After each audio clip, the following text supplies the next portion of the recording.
She was a single mom who'd moved from a small town to the big city, seeking a fresh start.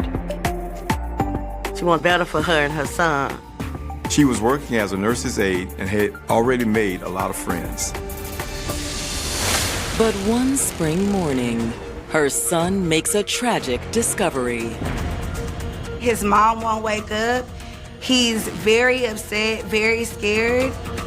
Our next door neighbor, her son came over and said she's dead. The crime scene is particularly bizarre. There was a weird, starchy smell. There was all these little pieces of potato. There's nothing ransacked, there's no cabinets open. And the twists in the case will send detectives spiraling for answers. It really makes you question who would have done this to a pregnant woman. She told you who the father was, right? Mm-hmm. He also had another girlfriend who was pregnant with twins. She knows she's my ex, but she don't know she's pregnant. I think these two people were going to find out about each other. The relationship is getting more and more contentious every single day. Had this been his child, it could turn his marriage upside down. He was kind of crazy. He got beat up one time. She actually texted, "I sense the is trying to kill me." He forgot he messed with the wrong one. April 14th, 2017. It's Good Friday in Arlington, Texas, a large, affluent suburb nestled right between Dallas and Fort Worth. It's a very family-oriented city. It's not as busy as Dallas, but it still has its own energy. Today, many Arlington residents are already off work, preparing to celebrate the Easter weekend with their families. There's lots of shopping, lots of getting your outfits together, lots of getting your meals together. But the festive atmosphere takes an unsettling turn when a 911 call comes in to Arlington Police. Hi, we have our next door neighbor. We need an ambulance. Her son came over and said she's dead. You believed his mother was dead? Yeah. The son, who is 8 years old, told her his mother is not moving, she's bleeding. His mom won't wake up. He's very upset, very scared. His mom is 25-year-old Kenesha Walker. 25-year-old Kenesha Walker and her son had only been living in Arlington for 8 months. Kenesha was originally from a small town in Mississippi. She got ready to leave and move to Texas because she said she wanted better for her and her son. She found a good job as a nurse's aide, moved into a nice townhouse, and really seemed to be thriving. She had a lot of friends. She was like my angel child, really my angel. However, nothing was more important to Kenesha than being a mom. Kenesha and her son had been through a lot together. His father was murdered 4 years earlier, but she was determined to give him a good life. Hey, Mama. Hey, you ready for school? Yep. She raised him right. He was a good mannered child. Everything she did it with her son. She'll take her son out. They'll go out to eat together. They'll go to movies and stuff together.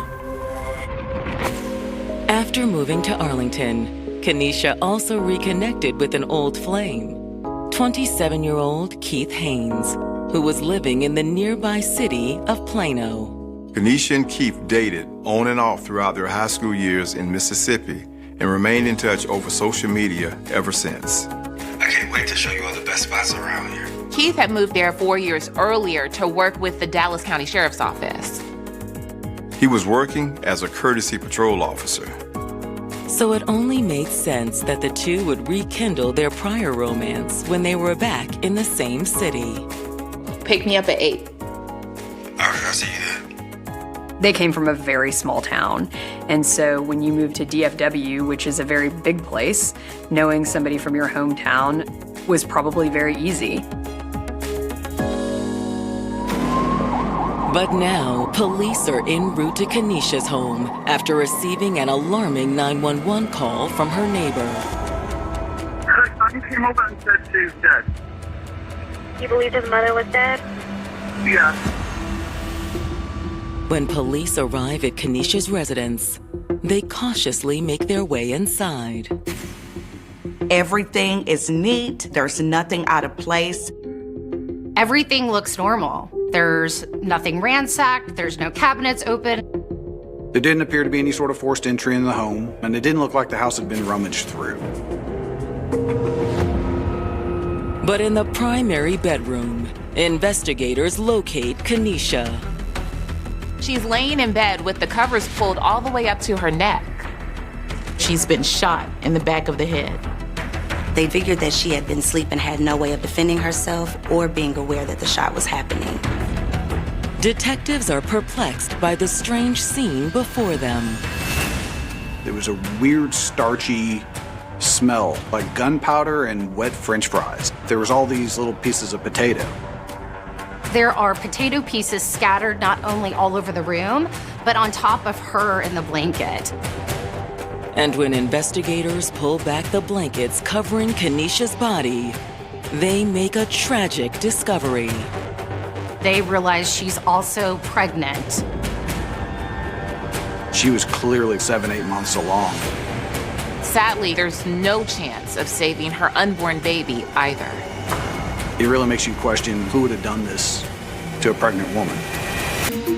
25-year-old single mother Kenesha Walker was making a beautiful life for herself and her son in their new Texas home. She was working as a nurse's aide and had already made a lot of friends. She'd also reconnected with her old high school flame, Keith Haynes. I can't wait to show you all the best spots around here.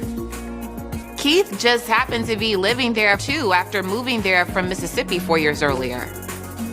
He worked as a courtesy patrol officer for the Dallas County Sheriff's Office. But on April 14th, Arlington police have just discovered Kenesha shot to death inside her bedroom.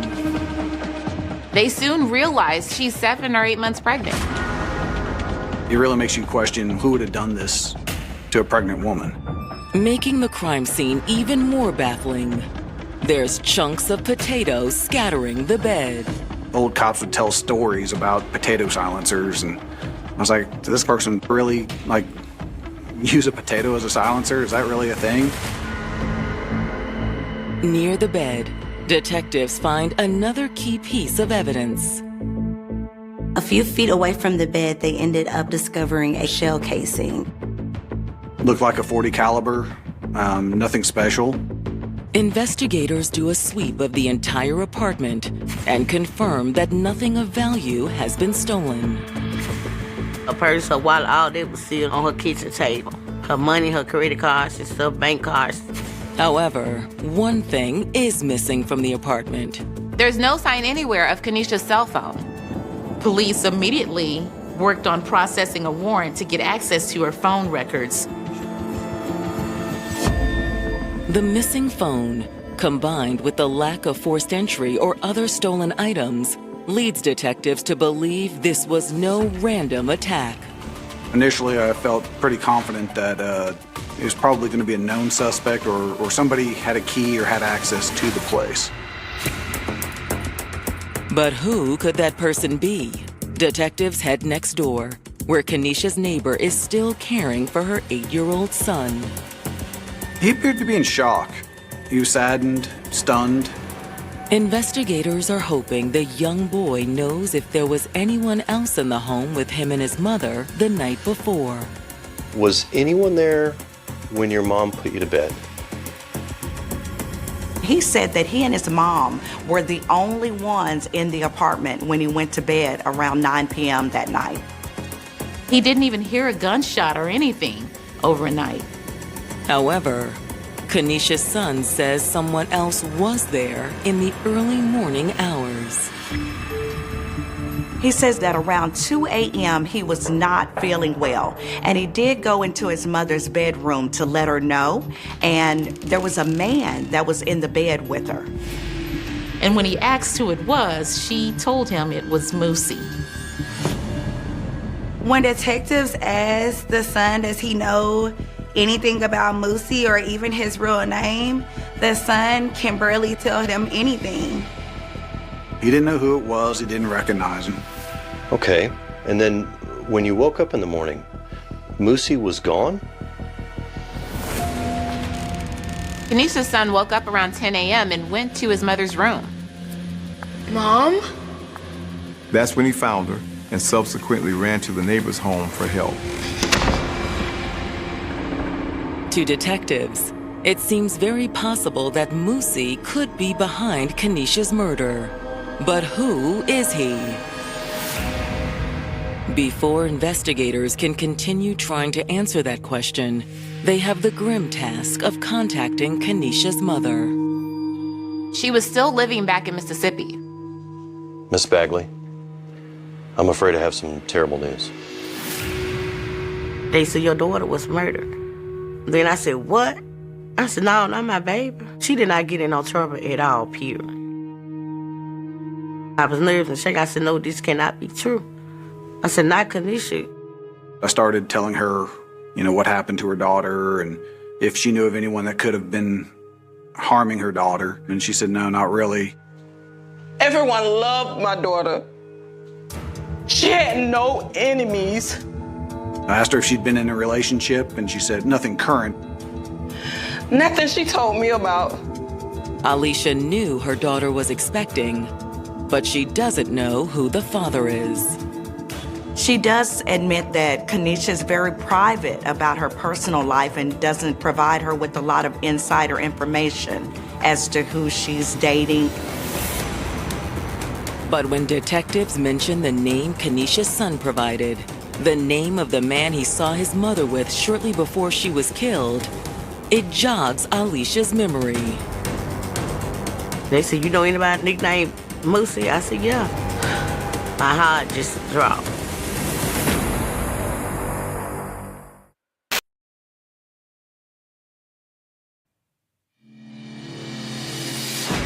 Texas homicide detectives investigating the murder of 25-year-old Kenesha Walker have just shared the grim news with her mother back in Mississippi. I said, no, this cannot be true. I said, not Kenesha. She couldn't think of anyone who would do this to her daughter.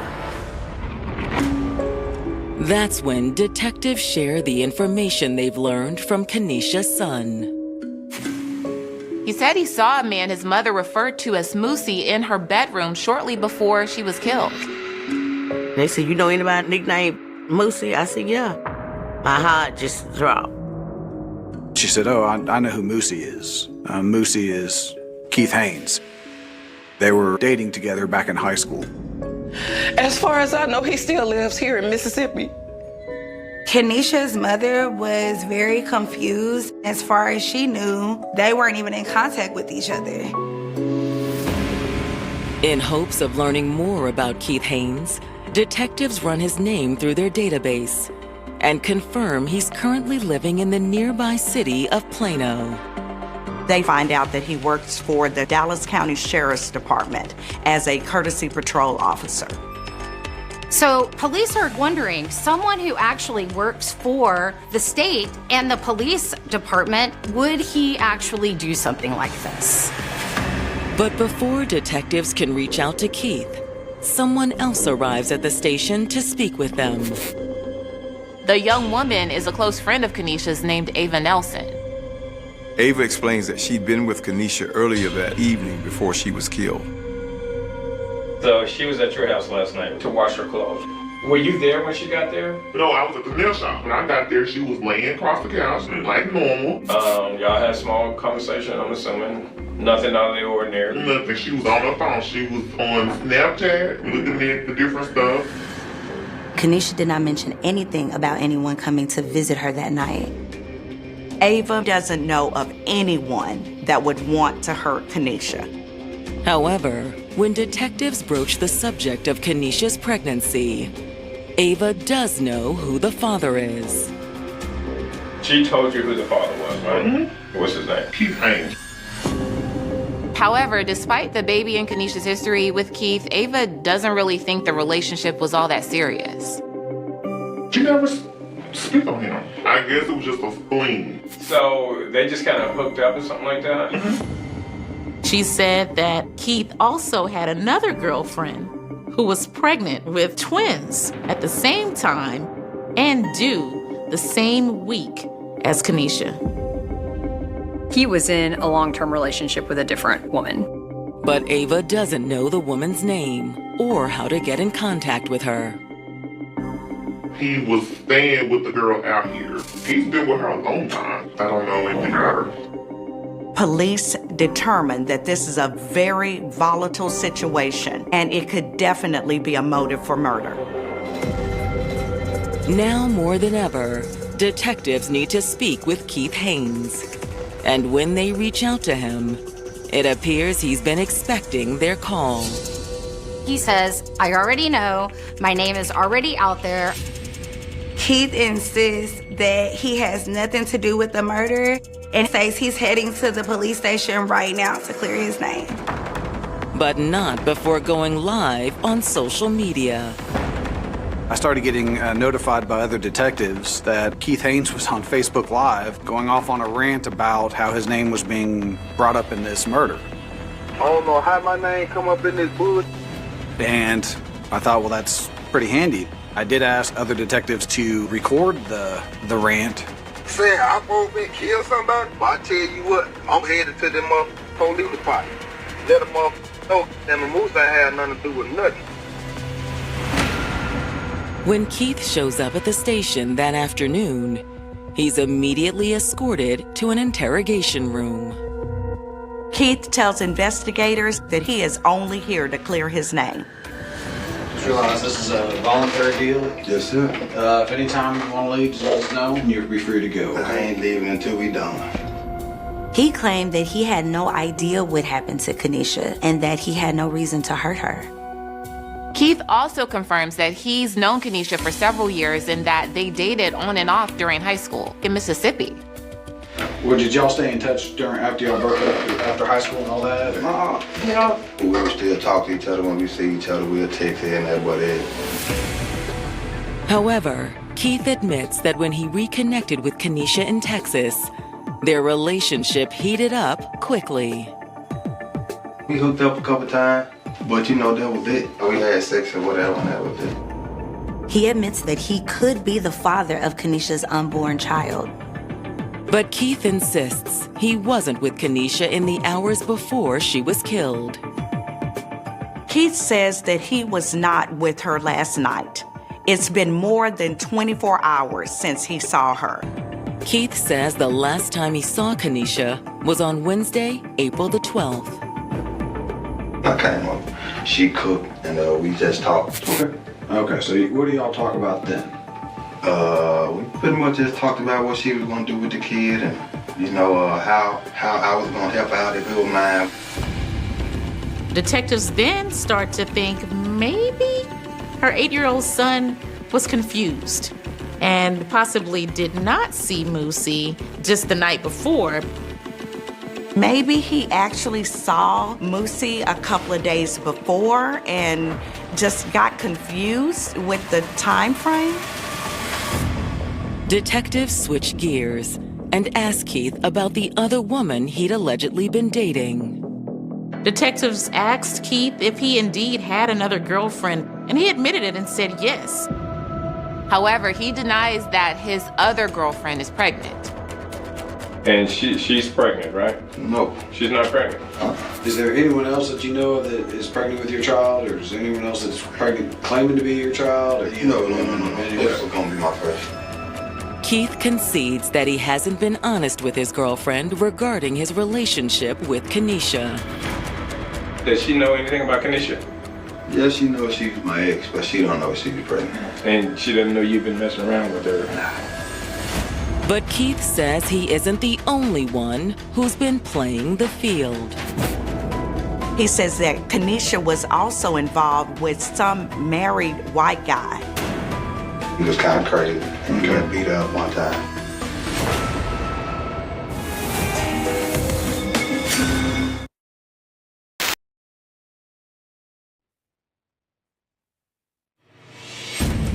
Homicide detectives in Arlington, Texas are interviewing 27-year-old Keith Haynes about the death of his former girlfriend, Kenesha Walker.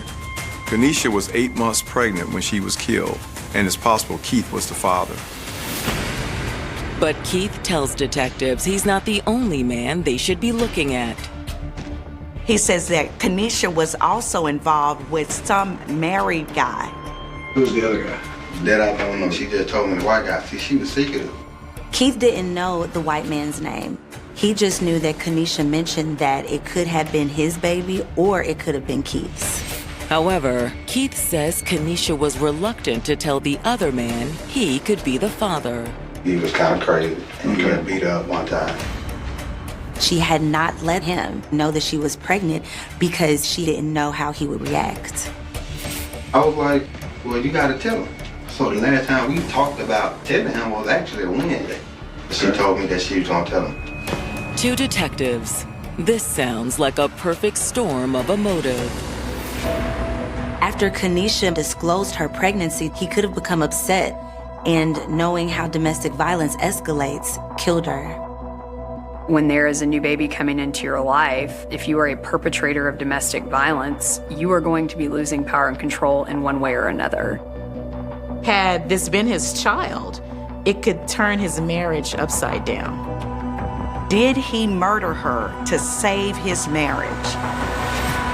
However, before detectives shift their focus to their new suspect, they need to clear Keith. Wednesday was the last time I talked. What did you do Thursday? I didn't do nothing. I was home all day. It wasn't a solid alibi. They couldn't really verify it. But he gives his DNA. He hands over his phone. He's doing everything an innocent person would be doing.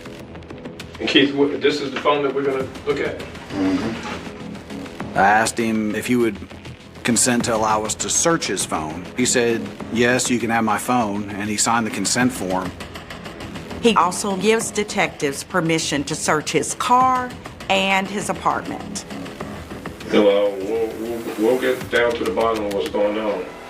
You know, so, but the fact that you came down here, we appreciate you, taking the time to do that.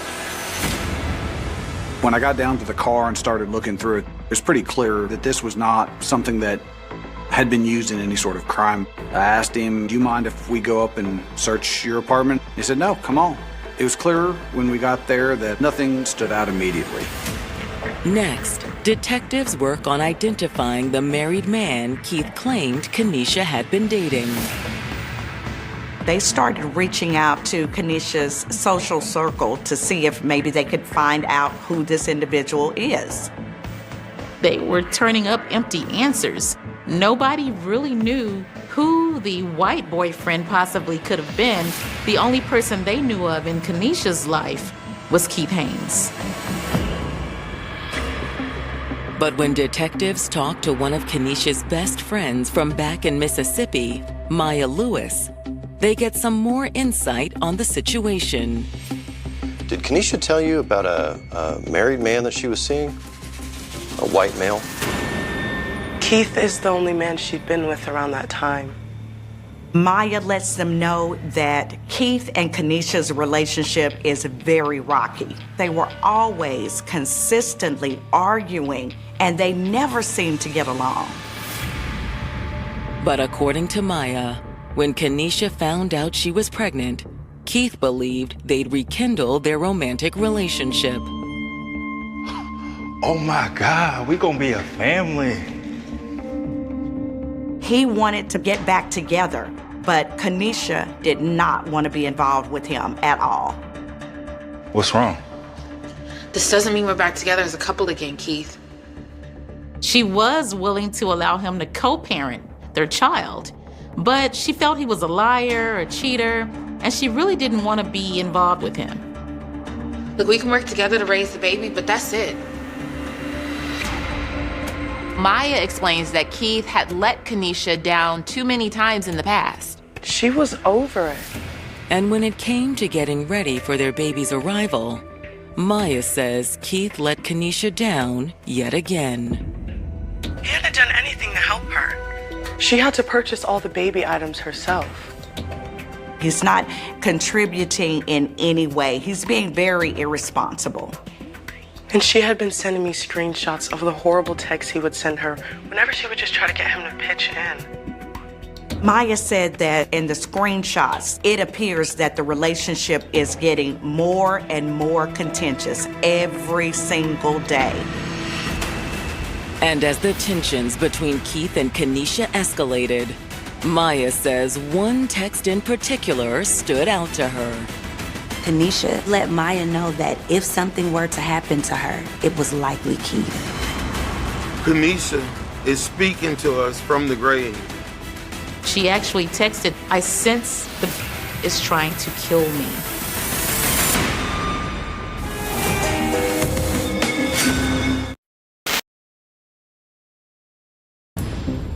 In speaking with one of Kenesha Walker's best friends, Arlington detectives have learned that Kenesha sent a chilling text message just 2 weeks before she was killed. Kenesha let Maya know that if something were to happen to her, it was likely Keith. She actually texted, "I sense the is trying to kill me. If I come up dead, please show police this." Kenesha signed off the text message with a hashtag main suspect. I wish I could have done more to help her. She goes, "I think it was her way of telling me that something's up with Keith and she felt concerned about him." And when Maya shares the screenshots with detectives, they agree. In the text messages, it is clear that Keith is really pushing for a relationship with Kenesha, but she lets him know that she doesn't have time for games or fooling around. She basically let him know that she did not want him in that way. The text messages grew more and more aggressive. It became clear to detectives that Keith had not been on the up and up with them. Not only did Keith mislead detectives into thinking he and Kenesha were on friendly terms, but it appears he also lied about the other man she was supposedly dating. As if that's not incriminating enough, when Kenesha's cell phone records come in, detectives make even more disturbing discoveries. The text messages on Keith's phone aren't matching up with the texts in Kenesha's phone records. Keith had seemed really forthcoming when he came to the station. He even let detectives go through his phone. But it turns out he deleted a bunch of messages between him and Kenesha from the night of the murder. Keith had told detectives that he had last seen her on Wednesday night. But the text messages showed that Keith had been texting her on Thursday, April 13th. He was texting her the night of the murder, about 10:45 p.m. They have text messages where he is telling her, "I'm on my way. I'll be there in a few minutes. Leave the door unlocked." Text messages are pretty damning, but police also discover Keith changed his phone number the same day Kenesha's body was discovered. How on earth do you explain that? This new evidence is enough for Arlington police to move in on Keith. We went back and at that point issued an arrest warrant for Keith Haynes. Keith is taken into custody at his apartment without incident, and he's booked on capital murder charges. For Kenesha's family, the news of Keith's arrest comes as a huge relief. I know it was him all the time. It made me feel good because they finally had got him. They go back into the interrogation room a second time. Keith agrees to waive his rights, and he agrees to talk with them. You voluntarily waive so we can talk for a minute? Okay. Police think that they may be able to get a confession out of him. They had tons of circumstantial evidence, but there is nothing more compelling than having a suspect admit to what they did in their own words. Is there anything that you feel like we need to change, amend? Is there anything you want to tell us? Initially, Keith sticks to the same story. Essentially, you told us that you last went over to the apartment on Wednesday. Yeah. Keith maintained that Wednesday was the last time he saw Kenesha and that he wasn't with her the following night when she was killed. That's when detectives roll out the cell phone evidence they've collected. They show him the text messages that were shared with Maya about Kenesha thinking that he might try to kill her. She texted and said, I sent this just trying to kill me. If I come up dead, please show the police this and the other screenshots. Hashtag main suspect. What? Yeah. Detectives continue to press, confronting Keith about the deleted texts from his phone. So we started going down the path of, well, what about this? Why is the conversation showing that you're coming over here? And he denied it. It ain't not my first time lying to her. It had been a number of times I done lied to her like I was coming and didn't. He says, I wasn't really ever planning to come over there. Why did you switch numbers? I always switch numbers. But why did you pick Friday? It wasn't the reason why I just picked it, I just changed it. I mean, you have to understand, Friday morning is when we found Kenesha, right? Right, but that ain't got nothing to do with that, dog. That's just a coincidence. I mean, everything I confronted him with, which clearly showed that he had done the offense, he just continuously denied. The more evidence police present to him, the more it seems like Keith is trapped in a web of his own lies. Keith, if you've lied to us before and you want to talk to us about something, let us know. But will he finally come clean and admit to killing Kenesha? If you got an explanation, tell me.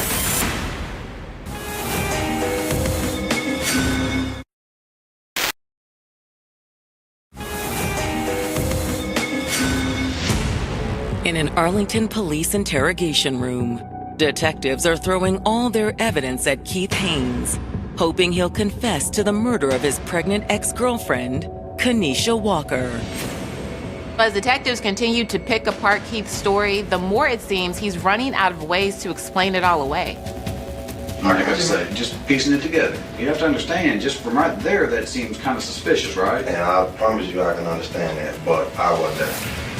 In addition to the deleted text of Keith saying he was heading over to Kenesha's house on the night of the murder, detectives also had the GPS data from Keith's phone.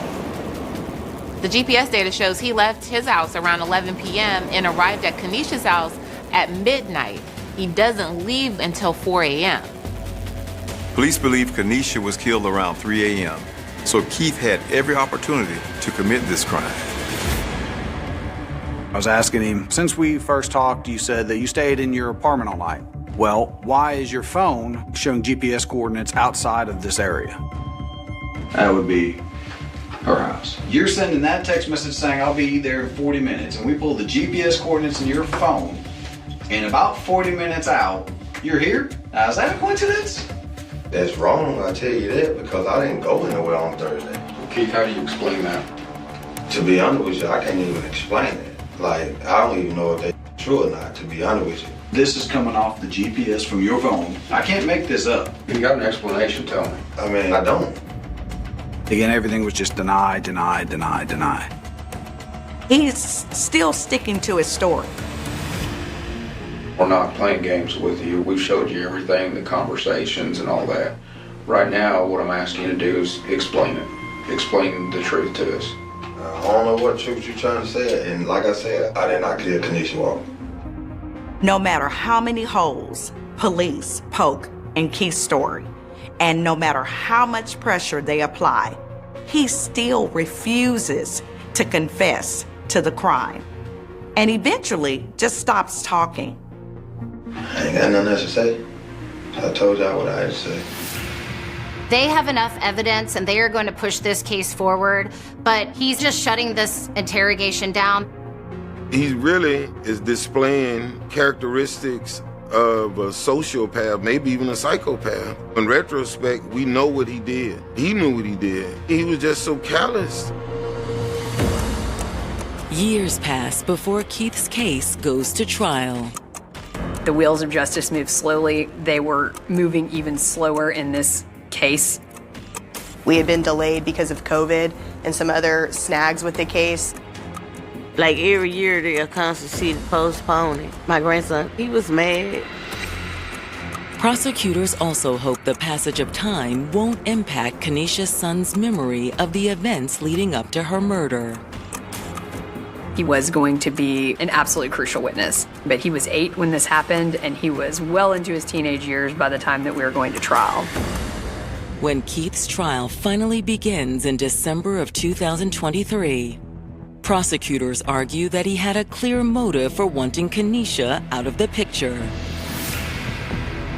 He was running out of time. He had 2 girlfriends, and he was going to have a baby, and he was going to have to pick one. And he was going to have to admit that he was cheating. His time was running out, and he had to make a decision. What's that? Oh, nothing. How was your day, babe? He had a good situation where he was living with his other long-term girlfriend, and Kenesha was pregnant with his baby and was going to have him providing child support. These 2 people were going to find out about each other. And so our theory was he treated her like a loose end that he needed to tie up. I'm gonna go out for a little while after dinner, okay? Where to? Just to visit an old friend. He ultimately became a murderer.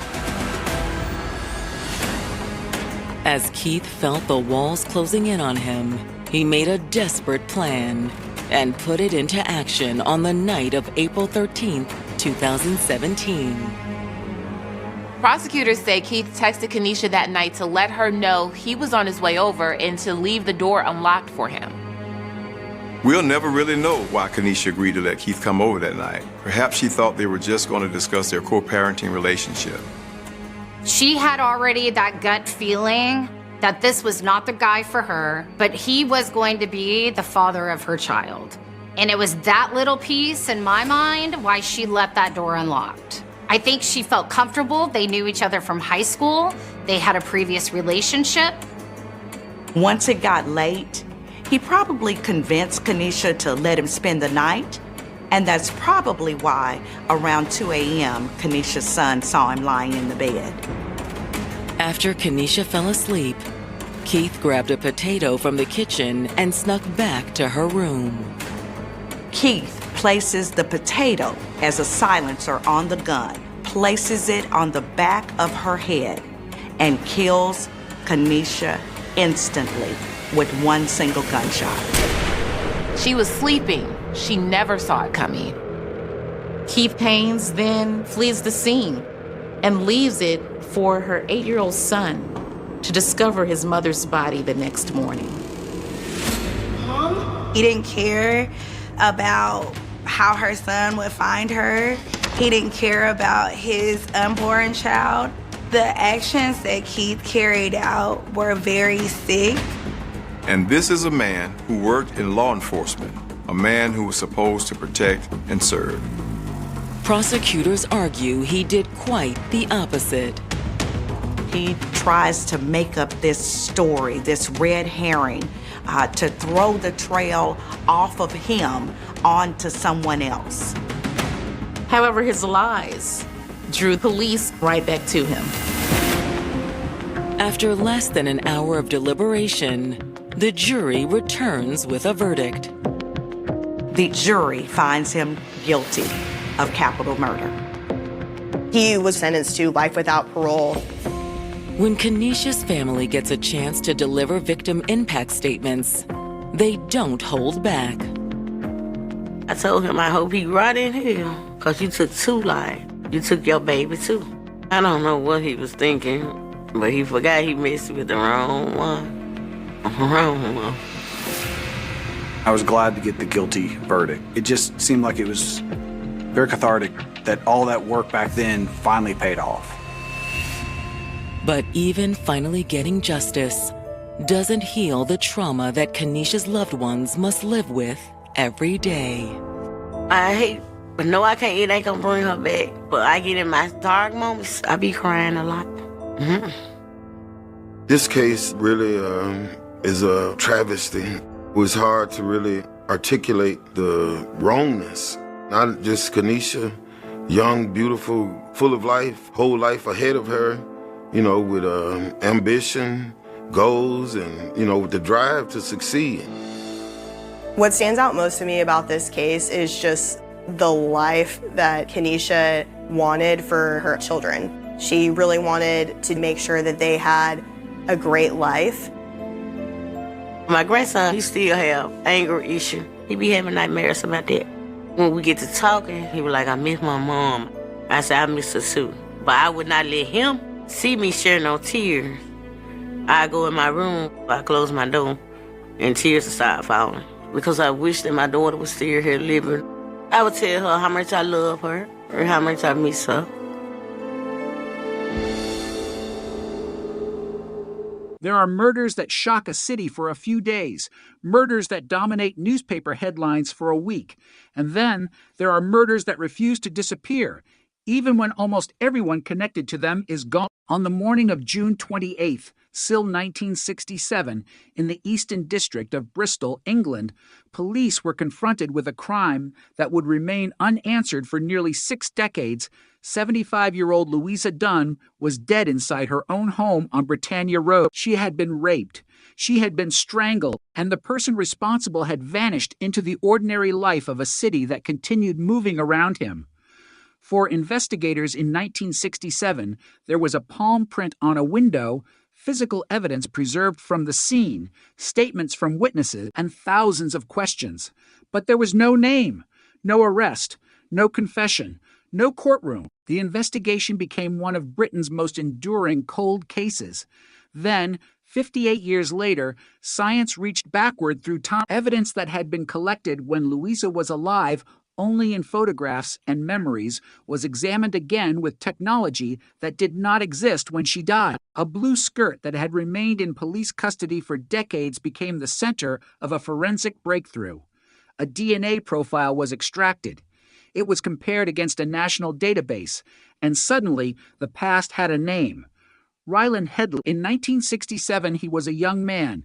In 2024, he was 92 years old. Between those 2 points lay a lifetime, a family, jobs, homes, years of freedom, and a secret that investigators now believed had followed him for almost 60 years. But before the DNA, before the arrest, before the courtroom, there was only Louisa Dunn, a 75-year-old woman whose final night began like countless ordinary nights and ended in one of the most disturbing crimes Bristol had ever seen. Louisa lived alone. She was a mother of 2 and had been widowed twice. She was part of the fabric of her neighborhood, an older woman living in a terraced home in Easton in a period when doors, windows, and familiar streets could still create an illusion of safety. That illusion was shattered inside her own house. According to evidence later presented in court, Louisa was last seen alive at around 10:30 p.m. on June 27th. Sometime during the night, an intruder entered the property. Investigators concluded that a window had been forced open. The attacker reached Louisa inside the place where she should have been safest. The violence was devastating. A post-mortem examination determined that she had died from asphyxia caused by strangulation and pressure over her mouth. A scarf was found behind her head, and the pathologist recorded injuries consistent with force being applied to her mouth and neck. The details were horrifying, but investigators had something else to consider. Someone had entered the home. Someone had attacked an elderly woman. Someone had left behind evidence. And somewhere in Bristol, the killer was walking free. The following morning, Louisa was discovered. The news moved rapidly through the neighborhood. A quiet street had become a crime scene. Police officers entered the house and began documenting everything. They photographed the rooms. They examined the windows. They collected clothing and other material that might later become important. One particular piece of evidence immediately attracted attention. A partial palm print on a window at the rear of the house. It was an invisible promise from the killer to the future. Investigators did not know that at the time. They only knew that a hand had been there.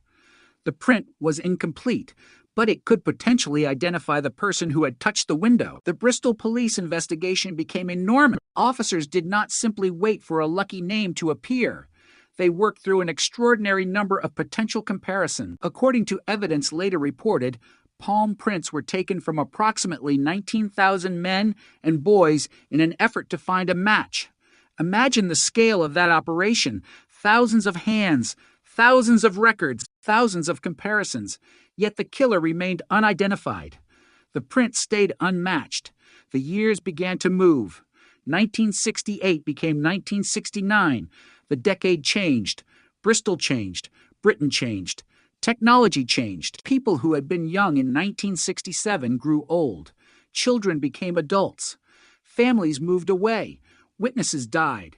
Investigators retired. But Louise's case remained in the files, and somewhere inside those files was the physical evidence that would eventually transform everything. The most remarkable element of the case was that the evidence was not lost. It survived. Louise's clothing and other forensic material were retained by police, preserved for a future that investigators in 1967 could never have imagined at the time. DNA profiling did not exist as a criminal investigation tool. Scientists could not perform the kind of analysis that would later become routine. The microscopic biological traces left behind by an attacker could not simply be transformed into a genetic identity. So evidence that seemed limited in 1967 was stored instead of discarded. Decades later, that decision would become crucial. Meanwhile, the investigation slowly became a cold case. There was no dramatic ending. No suspect marched into court. No detective standing before cameras announcing that the mystery had been solved. Instead, there was silence. The kind of silence that is especially cruel to families because it does not mean the story is over. It means there is no answer. Louise's granddaughter, Mary Dainton, would later describe the lasting impact the murder had on the family. The passage of time did not erase what happened. It simply pushed the crime deeper into history. The family had to live with the possibility that the person responsible would never be identified. For decades, that seemed likely. Then came the modern era of forensic investigation. In 2023, Avon and Somerset police began a fresh review of the case. The murder was no longer treated simply as an old file. Detectives returned to the evidence and asked a question that investigators in 1967 could not have asked in the same way. What could modern forensic science discover from what had survived? Items from the original investigation were examined again. Louise's blue skirt was among the evidence selected for forensic analysis. Scientists searched for biological material. What had once been invisible became potentially decisive. A full DNA profile was obtained. The result was not a vague clue. It was a forensic link. The DNA recovered from the clothing was compared with profiles held by police, and the comparison produced a match to Ryland Headley. Suddenly, a name existed where there had been only a question mark for 58 years. But there was something even more astonishing. Headley's DNA was already on the national database because police had taken a sample from him following an unrelated incident in 2012. He had not been charged in that matter, yet the sample remained. A database entry created decades after Louise's murder had now become the bridge connecting a 92-year-old man in Ipswich to a crime scene in Bristol from 1967. Investigators had not found the suspect by searching the streets of 1967. They had found him through evidence that had survived into the 21st century. But DNA was not the only connection. The old palm print was still there. For decades, it had resisted identification. Previous efforts had failed to produce a match, but when Headley was arrested in November 2024, police obtained his palm prints. Experts compared the new print with the partial impression recovered from Louise's home. The result was another extraordinary link. 4 fingerprint experts concluded that the palm print from the scene belonged to Headley. More than 25 characteristics were identified as corresponding. The evidence was beginning to form a chain. DNA connected Headley to biological material recovered from Louise's clothing. The palm print connected his hand to a window at the house, and historical records placed him in Bristol at the time of the murder, living roughly 1.5 miles from Louise's home. The man investigators were now looking at was not a stranger who had appeared from nowhere. He had been living in the same city. He had been part of the same physical landscape. In 1967, he was 34 years old. The case had suddenly moved from the realm of history into the present. Yet there was another disturbing piece of information waiting in Headley's path. 10 years after Louise's murder, in 1977, 2 elderly women in Ipswich were attacked in their homes. Both were raped. Both were elderly. Headley was later convicted of those offenses and served a prison sentence. The similarities were significant enough that prosecutors successfully argued for the previous convictions to be presented to the jury in the Louisa Dunn case. The attacks from 1977 did not by themselves prove what happened in Bristol in 1967, but they formed part of the evidence surrounding the man whose DNA had now emerged from Louisa's preserved clothing. The mystery that had survived 58 years was no longer faceless. Investigators had a suspect. They had forensic evidence. They had an old palm print. They had historical records. And they had a case that had suddenly come alive again. In November 2024, police officers went to Headley's home in Ipswich. He was 92 years old. The distance between that front door and the night of June 27th, Sill 1967, was almost impossible to comprehend. 58 years had passed. Generations had changed. The original investigators were gone. Louisa was gone. Many witnesses were gone, but the evidence had waited. And when officers confronted Headley, the question that had haunted Bristol for decades finally had a target.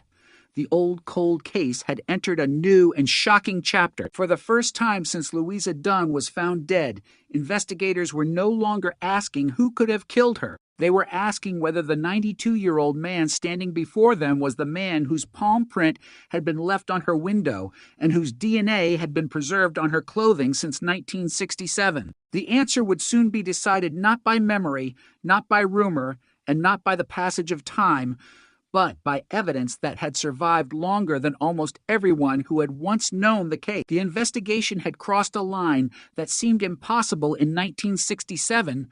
The past had finally caught up with the present, and the name written into the case file after 58 years was Ryland Headley. The name Ryland Headley had now entered the case, but a name alone could not explain what happened inside Louisa Dunn's home on that summer night in 1967. For investigators, the challenge was no longer simply identifying a possible suspect. It was proving, with evidence that could withstand decades of scrutiny, that the man now standing at the center of the investigation was connected to the crime. The murder had happened almost 60 years earlier. Memories had faded. Witnesses had aged. Some had died. The original detectives were no longer available to answer questions about decisions made at the scene. Even the language of forensic science had changed dramatically since the night Louisa was killed. Yet the physical evidence remained. That was what made the case so extraordinary. The killer had disappeared into ordinary life, but he had not managed to erase every trace of himself. On Britannia Road, investigators in 1967 had worked with the tools available to them. They photographed the house. They examined the entry point. They searched for fingerprints and palm impressions. They collected clothing and other objects that might contain evidence.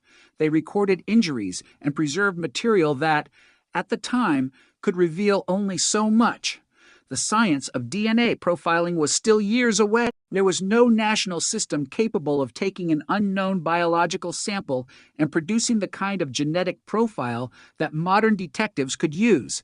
So the evidence had to wait. The blue skirt belonging to Louisa was among the items retained from the original investigation. For decades, it was simply another piece of evidence connected to a murder that had never been solved. Then technology changed. In modern forensic laboratories, biological traces can sometimes reveal information that earlier generations of investigators could not even imagine extracting.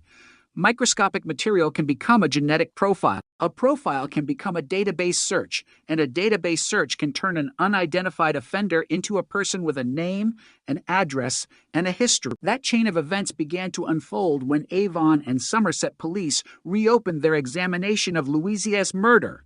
Detectives knew they were working against time. The longer a cold case remains unresolved, the more difficult it becomes to reconstruct the circumstances surrounding it. But time has another side. Sometimes it preserves evidence. Sometimes a sealed exhibit survives untouched, while the world around it changes completely. The blue skirt became one of those surviving pieces of the past. Forensic scientists examined the material and searched for biological traces. The objective was simple, but enormously significant: determine whether anything remained that could belong to the person responsible for Louisa's death. The examination produced a DNA profile. That profile was then compared with records held by police. The comparison produced a result that transformed the investigation. The profile matched Ryland Headley. It was a moment that investigators in 1967 could never have anticipated. The man they had been searching for was not identified through the old mass collection of palm prints. He was not identified because a witness suddenly remembered his fate. He was identified because modern science could read information from evidence that had been sitting in police custody for decades. But the DNA match did not exist in isolation. It was accompanied by another piece of evidence that had been waiting just as long: the palm print. When officers first examined the rear window of Louisia's home, they found a partial impression. A hand had touched the surface. In 1967, investigators tried to use it. They took palm prints from approximately 19,000 men and boys in the search for a match. It was a massive effort, yet no identification was made. The print remained unresolved. Decade after decade, it stayed in the file as one of the most frustrating pieces of evidence in the case. Then, after Headley was arrested in 2024, police obtained his palm prints. Forensic specialists compared the new impressions with the old mark from Louisia's home. For experts independently concluded that the palm print belonged to Headley. More than 25 corresponding characteristics were identified. The evidence was suddenly speaking in two different forensic languages. DNA pointed toward Headley. The palm print pointed toward Headley. To separate forms of physical evidence collected decades apart in meaning but originating from the same crime scene now converged on the same individual. The significance was enormous. A cold case that had once depended on uncertain memories and incomplete comparisons now had evidence capable of linking a living suspect to the location where Louisa had been attacked. But detectives still had to reconstruct the circumstances. Who was Ryland Headley in 1967? Where was he living? What was his life like? Could investigators place him anywhere near Britannia Road? Records showed that he was living in Bristol at the time, approximately 1.5 miles from Louisia's home. That distance did not prove murder. It did not establish what happened on the night itself, but it meant that Headley was not someone discovered thousands of miles away with no connection to the city. He was there. He was an adult man living within the same urban landscape, and the forensic evidence now connected him to Louisia's home. Investigators also examined what happened in the years after Louisia's murder. That examination revealed a disturbing pattern. In 1977, a decade after Louisa was killed, 2 elderly women in Ipswich were attacked in their homes. Both were raped. Headley was eventually convicted of those offenses and served a prison sentence. The similarities between those attacks and the circumstances surrounding Louisia's murder became an important part of the later prosecution case. The earlier convictions were not treated as a substitute for evidence in Louisia's murder. Instead, they provided context about Headley and his behavior. The prosecution had to prove that he was responsible for Louisia's death, not merely that he had committed other crimes. That distinction mattered. A jury could not simply be asked to assume guilt because a defendant had a criminal past. The case had to be built around the evidence connected directly to Louise, and that was where the preserved evidence became so powerful. The blue skirt, the DNA, the palm print, the location, the historical records. Each piece occupied a different place in the puzzle. Together, they created a picture investigators had never been able to construct in 1967. For Louisia's family, however, forensic language could never fully capture what the case meant. To them, this was not a laboratory exercise. It was the death of a grandmother. It was a woman who had gone to bed expecting another ordinary morning. Instead, she was found dead inside her own home. The passage of time did not make that loss less real. Her family grew older, carrying a question that had no answer. Who had done this? Why had he entered her home? Why had he attacked her? How had he managed to disappear? For decades, there was no response. The killer appeared to have succeeded in one of the most basic objectives of a criminal: survive the investigation and live beyond it. Yet the evidence had never forgotten. That is what makes cold cases so haunting. The human memory of an event can disappear. Buildings can be renovated or demolished. Streets can change names. Police officers can retire. Files can gather dust. But physical evidence can remain unchanged in a box, waiting for technology to become capable of understanding it. In Louisia's case, that evidence survived nearly 6 decades. The investigation had therefore become a race between time and science. Time had already taken almost everything else, but it had not taken the DNA. It had not erased the palm print, and it had not destroyed the record showing where Headley had lived in 1967 when detectives finally arrested him in November 2024. The case crossed another extraordinary threshold. The suspect was no longer a young man in his 30s. He was 92 years old. His life had stretched across almost an entire century. The murder investigation had become older than many of the people now investigating it, yet the arrest demonstrated something that had become increasingly important in modern cold case investigations. A crime does not necessarily become unsolvable simply because decades have passed. Sometimes the strongest evidence is already sitting in a police archive. The breakthrough comes when someone decides to look at it differently. For Headley, the arrest meant confronting a crime that had remained buried for 58 years. For investigators, it meant preparing a case around evidence that had to survive not only the passage of time, but also legal scrutiny. For Louisia's family, it meant something even more fundamental. After decades of uncertainty, the person accused of killing her finally had a name. But identifying a suspect was only the beginning. The next question was far more difficult. What exactly happened inside Louisia's home that night, and could the evidence from 1967 prove beyond reasonable doubt that Ryland Headley was the man who entered that house, attacked a 75-year-old woman, and left her dead? The answer would ultimately depend on what the forensic evidence revealed, what the historical investigation had recorded, and what the prosecution could reconstruct from a crime that had occurred almost 60 years before. The case that once seemed frozen in 1967 was moving again, and every surviving piece of evidence was being placed under the microscope. For 58 years, one of the strangest witnesses in the Louisa Dunn murder case was not a person, it was a palm print. It had no voice. It could not describe the man who left it. It could not explain why his hand had touched the window of a 75-year-old woman's home in the early hours of June 28th, Sill, 1967, but it remained there, preserved in the records of a murder investigation that had failed to identify its owner. In an era before modern DNA profiling, that impression represented one of the most important pieces of evidence available to investigators. Yet it was also a frustrating reminder of what the police did not know. They had a mark. They had no name. They had a crime scene. They had no confirmed offender. And they had a family waiting for an answer.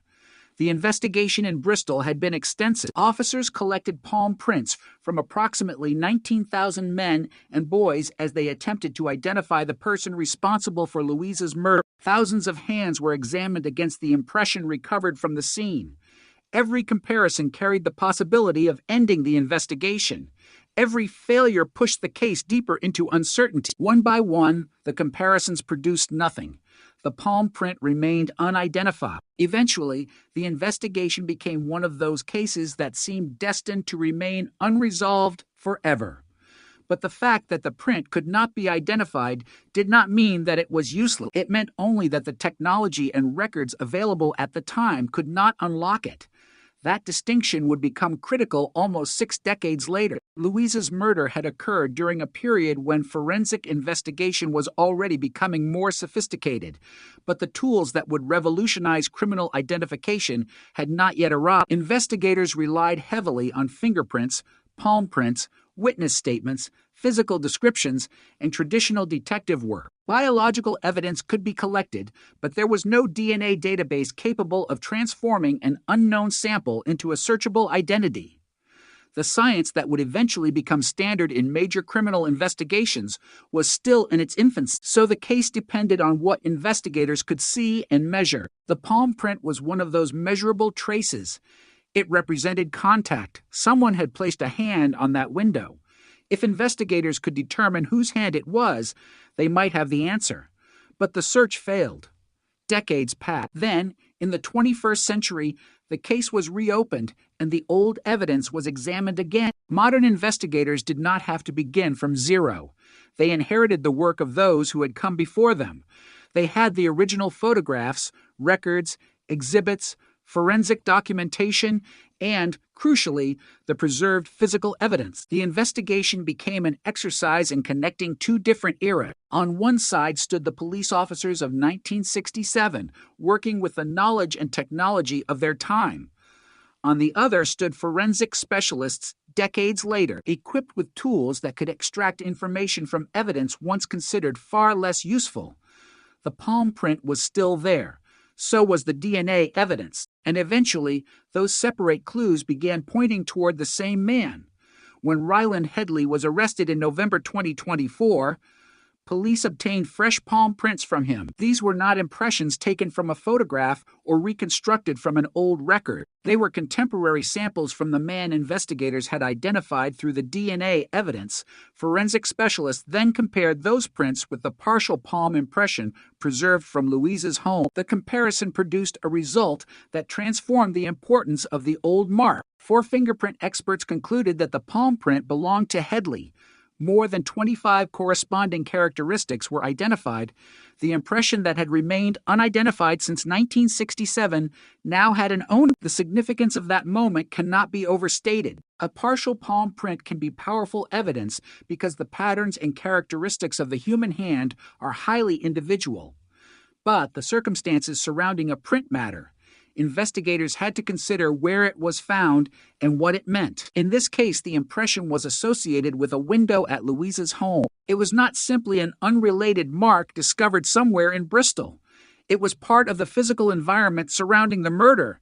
That made the identification particularly important. Suddenly, Headley was not merely a man whose DNA appeared in evidence connected to Louisa.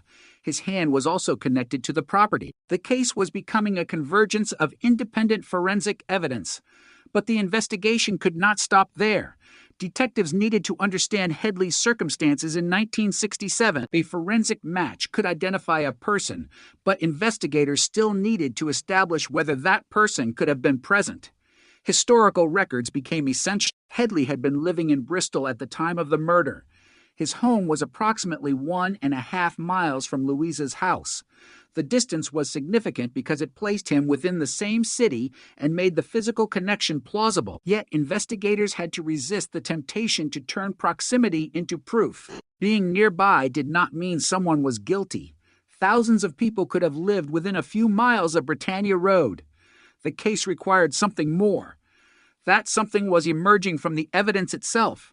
DNA palm print, location. Each piece had to be assessed independently before being considered as part of the larger picture. This was one of the reasons the investigation had taken so long to reach court.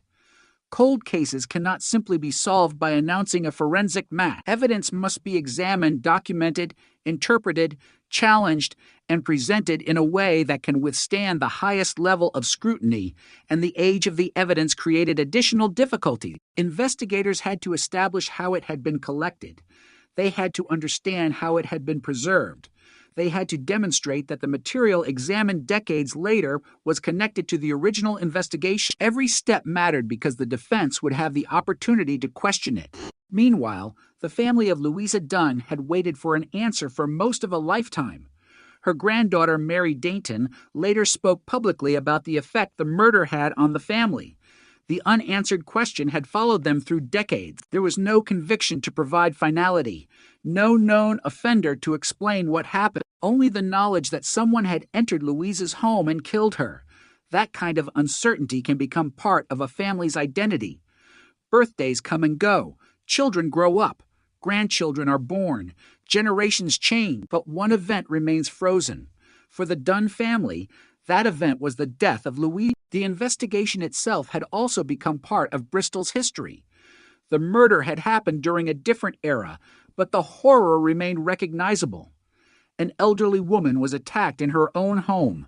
A killer left evidence behind. The police searched for him. They failed to identify him, and then the trail disappeared. Or so it seemed. In reality, the trail had never completely disappeared. It was sitting inside evidence storage and police records waiting for another generation of investigators to ask different questions. That is what makes the palm print so extraordinary. It did not become more accurate with age. It became more useful because science and databases changed around it. In 1967, investigators had a print, but no match. In 2024, they had a suspect and could test the print against him. The same evidence existed. What changed was the ability to connect it to a person. There was another element that made the case even more disturbing. Headley's later criminal history involved two elderly women attacked in Ipswich in 1977. He was convicted of those offenses and served a prison sentence. Those attacks happened 10 years after Louisa's murder and involved elderly victims in their home. Prosecutors later sought to use evidence of those convictions as part of the case against Headley. The similarities did not replace the direct evidence relating to Louisa. Instead, they formed part of the broader picture presented to the court. By this point, the prosecution had something investigators in 1967 could only have dreamed of: a suspect whose DNA was connected to evidence from Louisa's clothing, a suspect whose palm print was identified on the window at her home, a suspect who had lived in Bristol at the time, and a later history involving attacks on elderly women. Yet there remained a final question. What had happened during the hours between Louisa being seen alive and her body being discovered? The old investigation had recorded what officers found, but the passage of time meant that many details had to be reconstructed from documents rather than living memory. The physical scene itself was long gone from the world of 1967. The people who had walked through it were mostly gone. The officers who had examined the window could no longer return to explain what they saw. The only surviving witnesses were the records and the evidence. That made the forensic discoveries even more important. They were not simply clues. They were fragments of a crime seen preserved across generations. And as the prosecution prepared its case, those fragments began forming a narrative that pointed toward a single conclusion. The palm print had waited. The DNA had waited. Louisa's case had waited.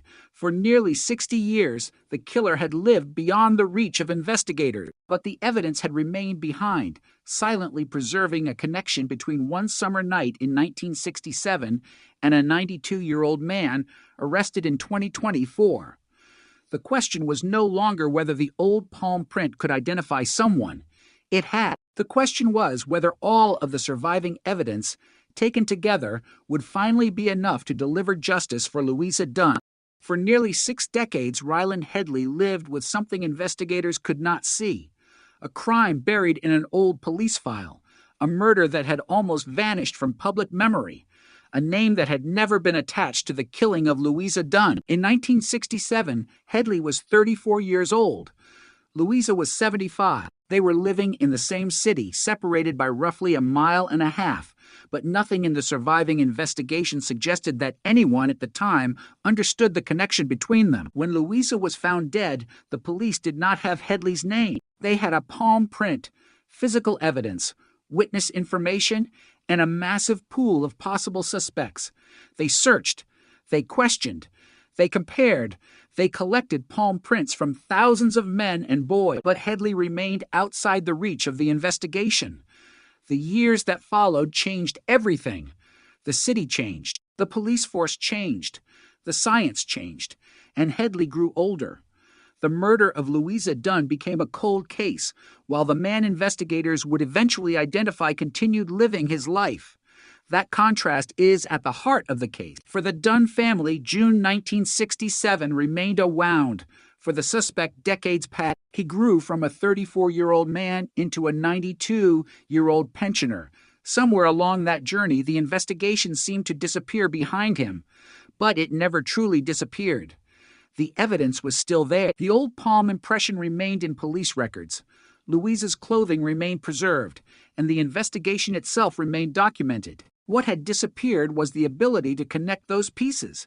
Then, forensic science changed the equation. When Avon and Somerset police began a fresh review of Louisa's murder, detectives were not simply reopening an old file for historical interest. They were looking for evidence that could produce an answer. The case had been unsolved for 58 years, but the evidence had survived. Modern forensic analysis focused attention on items from the original investigation, including Louisa's blue skirt. Scientists were able to recover a DNA profile from material associated with the garment. That profile could then be compared with modern police databases. The result was extraordinary. It matched Ryland Headley, A man who had never been identified as the suspect in 1967 was suddenly connected to biological evidence from the murder scene. But the DNA match raised another question. How could police be certain that the person identified by the genetic evidence was the same person whose palm print had been left at Louise's home? Came through another forensic comparison. After Headley was arrested, specialists obtained his palm prints. The old impression was examined again, for fingerprint experts concluded that it matched Headley's palm, identifying more than 25 corresponding characteristics. The two forensic discoveries reinforced one another. The DNA pointed to Headley. The palm print pointed to Headley, and the historical record placed him in Bristol at the time. The investigation was no longer dealing with a hypothetical suspect. It was dealing with a man whose physical characteristics appeared in evidence preserved from the original crime scene. Yet the story of Headley's life after 1967 became an important part of understanding how such a case could remain unsolved for so long. In 1977, 10 years after Louise's murder, two elderly women in Ipswich were attacked in their homes. Both women were raped. Headley was later convicted of those offenses. The similarity between those later crimes and the circumstances surrounding Louise's murder became significant when prosecutors built the case decades later. The court was not simply asked to consider Headley's past. The prosecution had to establish the specific evidence connecting him to Louisa. The later convictions could provide context, but they could not replace the forensic evidence. That distinction was essential. A person's previous crimes do not automatically prove responsibility for another crime. What mattered in Louisa's case was the physical evidence preserved from 1967. The DNA profile, the palm print, the location, the historical circumstances, and the fact that these pieces converged on the same individual. For decades, none of those elements could be brought together. The DNA technology did not exist. The database did not exist in its modern form. The comparison process was different, but by the 2020s, investigators could take evidence from a crime committed before the birth of modern forensic profiling and subject it to contemporary analysis. That was what turned the old case into a live investigation again.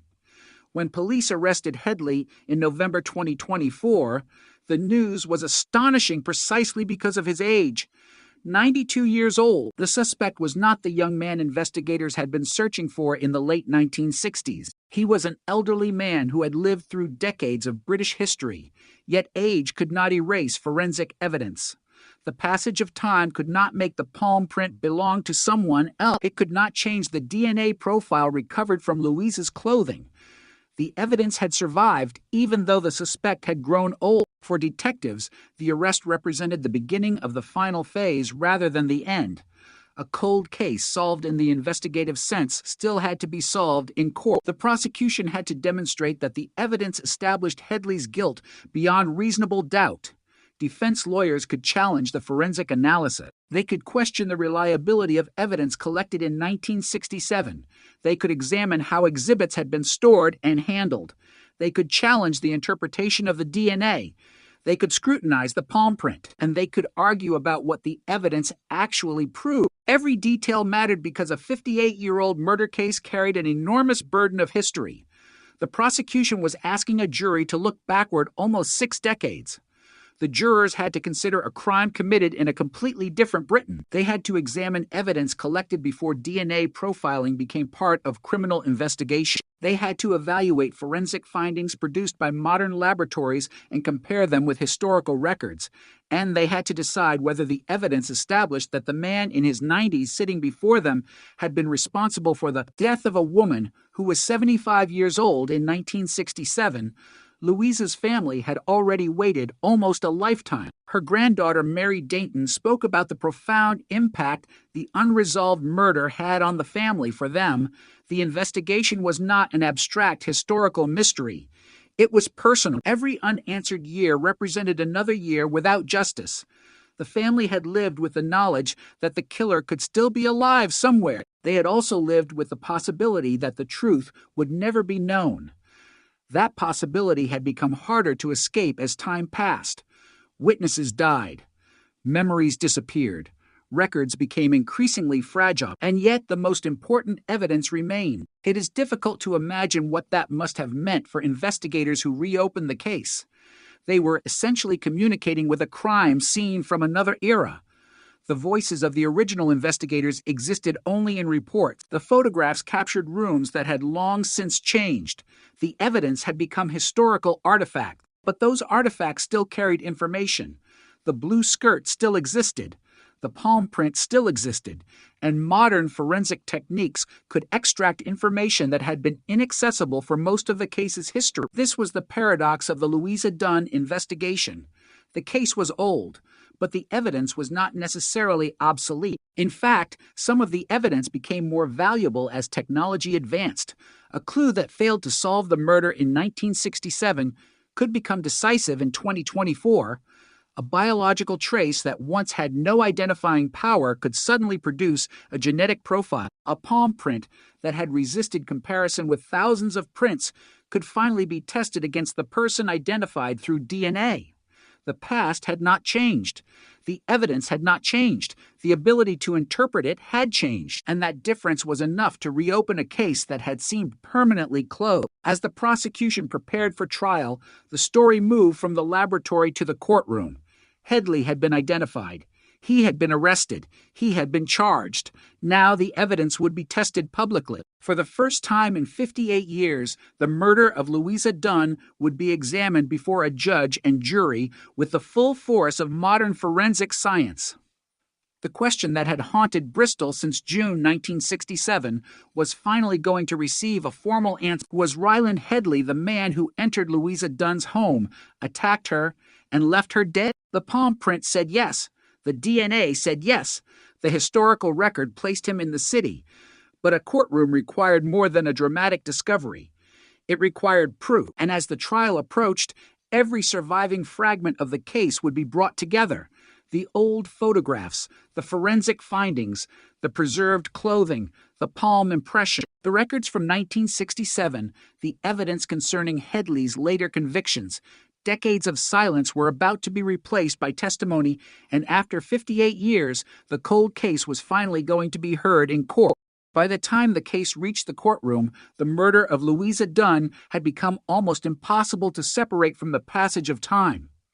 58 years had passed since police first entered the house on Britannia Road. The original crime scene no longer existed exactly as it had that morning.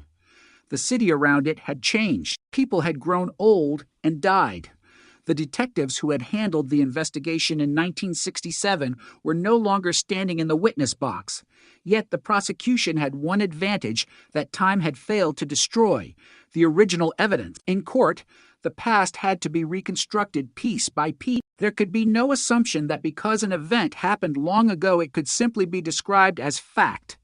The prosecution had to take the jury back to June 1967 and establish what happened to Louisa, what investigators found, what evidence they collected, and how that evidence eventually led to Ryland Headley. Louisa Dunn was 75 years old. She lived alone in Bristol. On the evening of June 27th, she was seen alive at around 10:30 p.m. Nothing about that moment suggested that it would become the final known sighting of her alive. There was no warning that the night would end in murder. There was no indication that someone was about to enter her home. Then the hours passed. Somewhere during the night, the intruder entered. The evidence indicated that a window had been forced open. That detail would become crucial because the same area contained the palm impression that remained unidentified for decades. Inside the house, Louisa was attacked. The violence was severe. The post-mortem examination determined that she died from asphyxia caused by strangulation and pressure over her mouth. A scarf was found behind her head, and the injuries documented by the pathologist were consistent with force applied to her mouth and neck. The crime was not accidental. It was a violent attack that ended with Louisa dead inside her own home. When she was discovered the following morning, the neighborhood was confronted with a reality that seemed almost impossible. A 75-year-old woman had been killed inside the place where she should have been protected from the outside world. Police began the investigation immediately. The house became a forensic scene. Officers documented what they could. The forced window became important. The position of objects was recorded. Louisa's clothing was preserved. Physical evidence was collected, and investigators searched for traces of the person responsible. At that time, a palm print could be enormously valuable. Unlike many forms of evidence, a palm impression could potentially provide a direct identification. But the print found at the scene was only partial. Investigators could not simply look at it and know who had left it. They needed a comparison, so they began an extraordinary search. Approximately 19,000 men and boys had their palm prints taken as police attempted to identify the person responsible. Imagine the scale of the operation. Thousands of people, thousands of prints. Each comparison represented another attempt to solve the murder, yet none produced the answer. The print remained unidentified. This failure did not mean that investigators abandoned the case. The murder remained a serious investigation, but the passage of time slowly reduced the number of available leads. Witness memories could become less reliable. People moved, circumstances changed. Potential suspects disappeared from the area. Eventually, the case entered the category that would later become known as a cold case. The term sounds clinical, but behind it was a family waiting for justice. Louisa's death was not forgotten by the people who loved her. Her granddaughter, Mary Dainton, would later speak about the effect the unresolved murder had on the family. The absence of an answer became part of their lives. There was no definitive explanation for why Louisa had been targeted. There was no confirmed identity for the person who had killed her. There was only the evidence and the knowledge that someone had escaped justice. Then, decades later, modern forensic science changed what investigators could ask of the old evidence. The blue skirt became particularly important.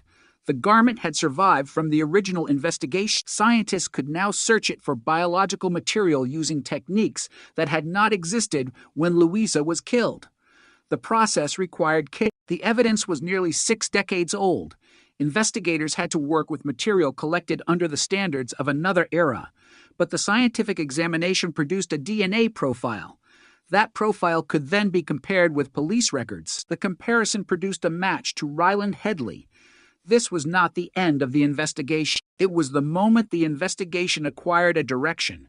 Headley had not been identified through speculation. His name emerged from forensic evidence. But detectives then needed to determine whether other evidence supported the same conclusion. The palm print became crucial. When Headley's palm prints were obtained following his arrest in November 2024, specialists compared them with the old impression from Louisa's home. 4 experts concluded that the print was Headley's. More than 25 characteristics were found to correspond. The result provided a second independent physical connection between Headley and the crime scene. The DNA pointed toward him. The palm print pointed toward him. His historical presence in Bristol placed him within the geographical context of the crime. The prosecution could now begin constructing a case that did not depend on a single piece of evidence. Instead, the evidence formed a chain. Each link had to be examined. Each link had to survive challenge, and each link had to be considered in the context of the others. The defense would have the opportunity to question how the DNA was recovered. How reliable was the profile?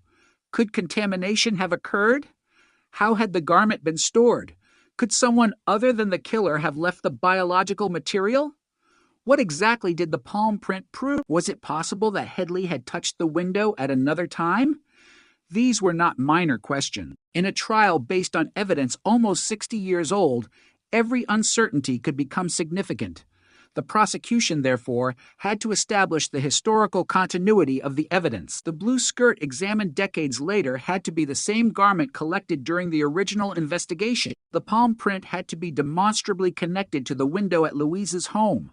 The forensic analysis had to be reliable, and the identification of Headley had to be supported by evidence rather than assumption. The historical record also became important because Headley had been living in Bristol at the time of the murder, approximately 1.5 miles from Louisa's home. That did not prove that he had entered her house, but it placed him within the same city at the same time. For investigators, the geographic connection was another piece of context surrounding the forensic evidence. The prosecution also introduced information concerning Headley's later criminal history. In 1977, 10 years after Louisa's murder, 2 elderly women in Ipswich were attacked in their homes. Headley was convicted of those crimes. The similarities were disturbing. Yet the prosecution still had to keep the central issue clear. The trial was about Louisa Dunn. Her death had to be proven through evidence connected to her murder. The later offenses could not simply substitute for that proof. As the courtroom heard the history of the case, the extraordinary nature of the investigation became clear. In 1967, police had attempted to solve the murder through traditional methods. They had thousands of palm prints. They had physical evidence. They had witness information. But they did not have the technology that would eventually identify the killer. In 2024, detectives could revisit those same materials with modern tools. What had been a dead end in 1967 became a forensic pathway in the 21st century. The difference was not that the original investigators had failed to work hard enough. It was that they were investigating in a world without the tools that later generations would inherit. The evidence had outlived the limitations of the era in which it was collected. In court, the story of Louisa's murder was therefore also a story about forensic science itself. The palm print represented the old investigation. The DNA represented the new one. Together, they connected the two eras. And at the center of that connection stood a 92-year-old defendant who had been free for most of his life after the murder. Headley had lived through years when the case seemed forgotten. But the courtroom made clear that the case had never truly disappeared. It had been waiting in evidence rooms, police records, photographs, and forensic exhibits. The murder had not become less serious because it was old. Louisa had not become less of a victim because decades had passed. The central question remained exactly as it had been in 1967. Who entered her home, attacked her, and left her dead? Now, for the first time, investigators had an answer backed by evidence. But a courtroom is where an accusation must confront the highest standard of proof. The prosecution had assembled its case. The forensic experts had examined the evidence. The historical record had been reconstructed, and the jury was now being asked to consider whether the convergence of DNA, palm print, evidence, location, and the surrounding circumstances left any reasonable doubt. For 58 years, the case had been a mystery. Inside the courtroom, it was becoming something different. It was becoming a test of whether modern science could finally deliver justice for a woman murdered in 1967. For decades, the most important evidence in the murder of Louisa Dunn had remained silent. It existed, preserved, and largely untouched, but the technology needed to interpret it simply did not exist when the 75-year-old woman was murdered in Bristol in 1967. That changed in the modern era when Avon and Somerset police returned to the case and began asking whether advances in forensic science could extract information from the surviving evidence. The answer would come from DNA. The breakthrough began with material preserved from the original investigation, including Louisa's blue skirt. To investigators in 1967, clothing could provide physical clues, fibers, stains, or other traces, but there was no way to produce the kind of genetic profile that modern forensic laboratories can generate. Nearly 60 years later, scientists could examine the garment with an entirely different set of tools. Their objective was not to rewrite history. It was to discover whether the evidence still contained biological material capable of identifying the person responsible for Louisa's death. The examination produced a DNA profile. That profile became the first major bridge between the crime scene of 1967 and the suspect identified decades later. The profile was searched against police records, and the result was extraordinary. It matched Ryland Headley. Suddenly, a case that had spent most of its existence without a named suspect had a clear investigative target, but the circumstances surrounding the match made the discovery even more striking. Headley's DNA had entered the national database decades after Louisa's murder. Police had obtained a sample from him in connection with an unrelated incident in 2012. He was not charged in that matter, but his DNA profile remained available for comparison. When the old evidence from Louisa's case was examined decades later, the profile recovered from the clothing matched the profile already held by police. A sample collected in the 21st century had unlocked a murder from the 20th. That is the extraordinary power of a forensic database in a cold case. The investigators did not need to know Headley's name before testing the evidence. They did not need to search every man who had lived in Bristol in 1967. The biological evidence itself produced the connection. For 58 years, the killer had been unidentified. Then a laboratory transformed an invisible trace into a name. But investigators knew that DNA evidence had to be examined carefully. A match can be powerful, but its meaning depends on where the biological material was found, how it was recovered, and what the circumstances suggest about how it came to be there. The blue skirt, therefore, became central to the prosecution's case. Scientists had to explain what they had found and how the DNA connected Headley to material associated with Louisa. The defense had the opportunity to scrutinize the analysis. The jury had to understand the scientific evidence and decide what weight to give it. The significance of the discovery was also connected to the history of the investigation. The original officers had preserved the evidence long before anyone knew what DNA could do. Their decision to retain the garment had unintentionally created a forensic time capsule. It was evidence collected in an era before genetic profiling, preserved through decades of technological change, and finally examined using science that would have seemed unimaginable to investigators in 1967. The case, therefore, became a powerful example of why cold cases can remain open in a practical sense even when active investigation has stopped. An investigation can become dormant without becoming impossible. Evidence can wait. Technology can advance. Databases can expand. And one day, an old exhibit can become the key to an identity. But the DNA match was only one side of the case. The palm print remained. It had been recovered from the window of Louisa's home in 1967 and had resisted an extraordinary search. Approximately 19,000 men and boys had provided palm prints during the original investigation, yet no one had matched the impression. When Headley was identified through DNA, investigators could finally perform the comparison that had been impossible for decades. Fresh palm prints were taken from Headley after his arrest in November 2024. For experts examined the old impression against the new prints. They concluded that the palm print belonged to Headley, identifying more than 25 corresponding characteristics. The result was critical because it provided another physical connection between the suspect and Louisa's home. DNA and palm print evidence came from different forensic processes. They were not simply two versions of the same clue. One connected Headley to biological material recovered from Louisa's clothing. The other connected his hand to an impression recovered at the property. When independent evidence points toward the same person, the significance can be much greater than either piece considered in isolation. Yet the investigation still needed to reconstruct Headley's circumstances in 1967. Historical records showed that he was living in Bristol at the time, and that his home was approximately 1.5 miles from Louisa. Again, proximity alone was not enough.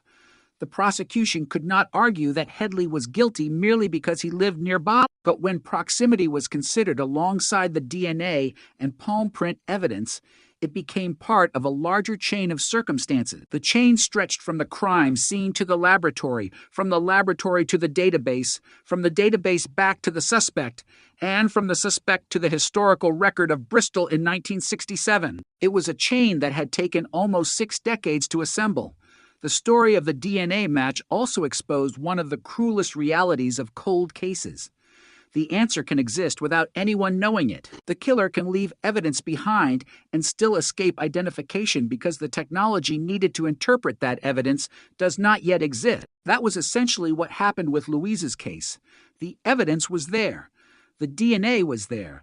But for decades, it had no name attached to it. When investigators finally had the ability to identify the DNA, they discovered that the database already contained the answer. Headley's DNA had been collected for another reason decades after the murder.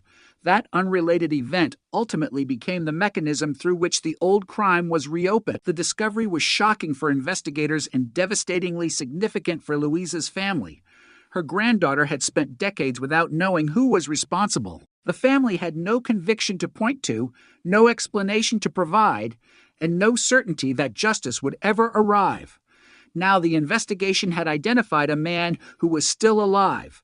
The fact that he was 92 years old added another layer to the story. It would have been easy to assume that a case this old could never reach a courtroom. Yet the arrest demonstrated that age did not erase accountability. The suspect could be elderly. The crime was still a murder. The evidence could be decades old. it could still be tested. The case had therefore moved from an unsolved mystery into a criminal prosecution. In the courtroom, the prosecution presented the forensic findings and the history of the investigation. The jury had to consider evidence gathered under two very different technological eras. The palm print came from the original investigation. The DNA analysis came from modern science. Together, they created a connection between the suspect and the crime scene that investigators in 1967 had been unable to establish. The prosecution also presented evidence concerning Headley's later convictions for attacks on two elderly women in Ipswich in 1977. Those convictions provided context, but the central evidence remained. The evidence connected directly to Louisa. The case depended on the ability to show that the physical traces recovered from the 1967 investigation pointed to Headley. And now, after years of uncertainty, those traces had become remarkably specific. The DNA identified him. The palm print identified him. The historical records placed him in Bristol. The investigation had reached a point where the question was no longer whether technology could identify a suspect.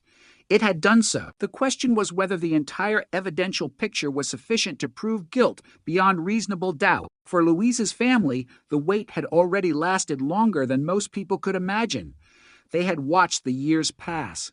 They had grown older while the killer remained unknown. They had lived with a mystery that had begun before modern DNA testing became part of criminal investigation. Now the evidence that once seemed powerless had become the central force in the case. A blue skirt had survived. A palm print had survived. A DNA profile had survived. And all three pieces of the story had converged on one man. The forensic breakthrough did not change what happened to Louisa on that summer night in 1967. It changed something else. It changed the possibility of justice. For the first time in 58 years, the murder had a suspect whose identity could be supported by physical evidence. The cold case was no longer frozen. It was moving toward a courtroom where the evidence would be tested, challenged, and ultimately judged. And as the trial progressed, the question that had haunted Bristol for nearly 6 decades became impossible to avoid. Had modern science finally found the man who had escaped the reach of investigators for almost an entire lifetime? The courtroom had become the place where 58 years of uncertainty would finally be tested. Ryland Headley was 92 years old when he stood trial for the murder of Louisa Dunn, a crime committed when he was 34. Between those two moments lay almost an entire lifetime. The prosecution was asking the jury to look back to June 1967 and decide whether the man sitting before them was responsible for the death of a 75-year-old woman inside her Bristol home. The age of the case was extraordinary, but the evidence was remarkably direct. Modern DNA analysis had connected Headley to biological material recovered from Louisa's blue skirt. A palm print from the original crime scene had been identified as his by 4 forensic experts. Historical records placed him in Bristol at the time of the murder, living approximately 1.5 miles from Louisa's home. The prosecution's case was therefore built not on one spectacular discovery, but on a series of connections that had emerged across decades. The jury first had to understand the crime itself. Louisa had been seen alive at around 10:30 p.m. On June 27th, still 1967, the following morning she was found dead. Investigators concluded that she had been attacked inside her home and that she died from asphyxia caused by strangulation and pressure over her mouth. A window had been forced open. The partial palm print found there became one of the most important pieces of evidence from the original investigation. At the time, police had no idea whose hand it belonged to. They tried to find out. Approximately 19,000 men and boys provided palm prints during the search, yet no match emerged. The investigation continued without a breakthrough, and eventually the case became a cold case. The palm impression remained unidentified for decades. When Headley was eventually identified through DNA, the old print could finally be compared with his known palm prints. The experts found more than 25 corresponding characteristics and concluded that the impression belonged to him. For the prosecution, this was an extraordinary link. The print was not generated by modern technology. It had been recovered in 1967 at the original crime scene. Its significance had existed from the moment investigators found it. What had changed was their ability to connect it to a person. The DNA evidence provided another connection. Modern forensic scientists had examined Louisa's blue skirt and obtained a DNA profile. That profile matched Headley's DNA, which had been held on the national database following an unrelated police matter in 2012. A sample taken decades after Louisa's murder had therefore provided the identity that the original investigators could never obtain. The jury had to consider what that meant. The scientific evidence was presented as part of a broader case. It did not stand alone. The prosecution also relied on Headley's historical circumstances. He had been living in Bristol when Louisa was murdered. His home was approximately 1.5 miles from her. The distance was not proof of guilt, but it was relevant to the question of whether he could have been in the area. The defense had the opportunity to challenge the prosecution's interpretation of the evidence. That is an essential part of any criminal trial, especially one based partly on evidence collected nearly 6 decades earlier. The defense could examine how the original evidence had been handled and preserved. It could question the forensic conclusion. It could ask whether the evidence established that Headley had been present during the murder or merely demonstrated that biological material or a palm print was associated with the crime scene. The prosecution therefore had to establish the significance of each piece of evidence without overstating it.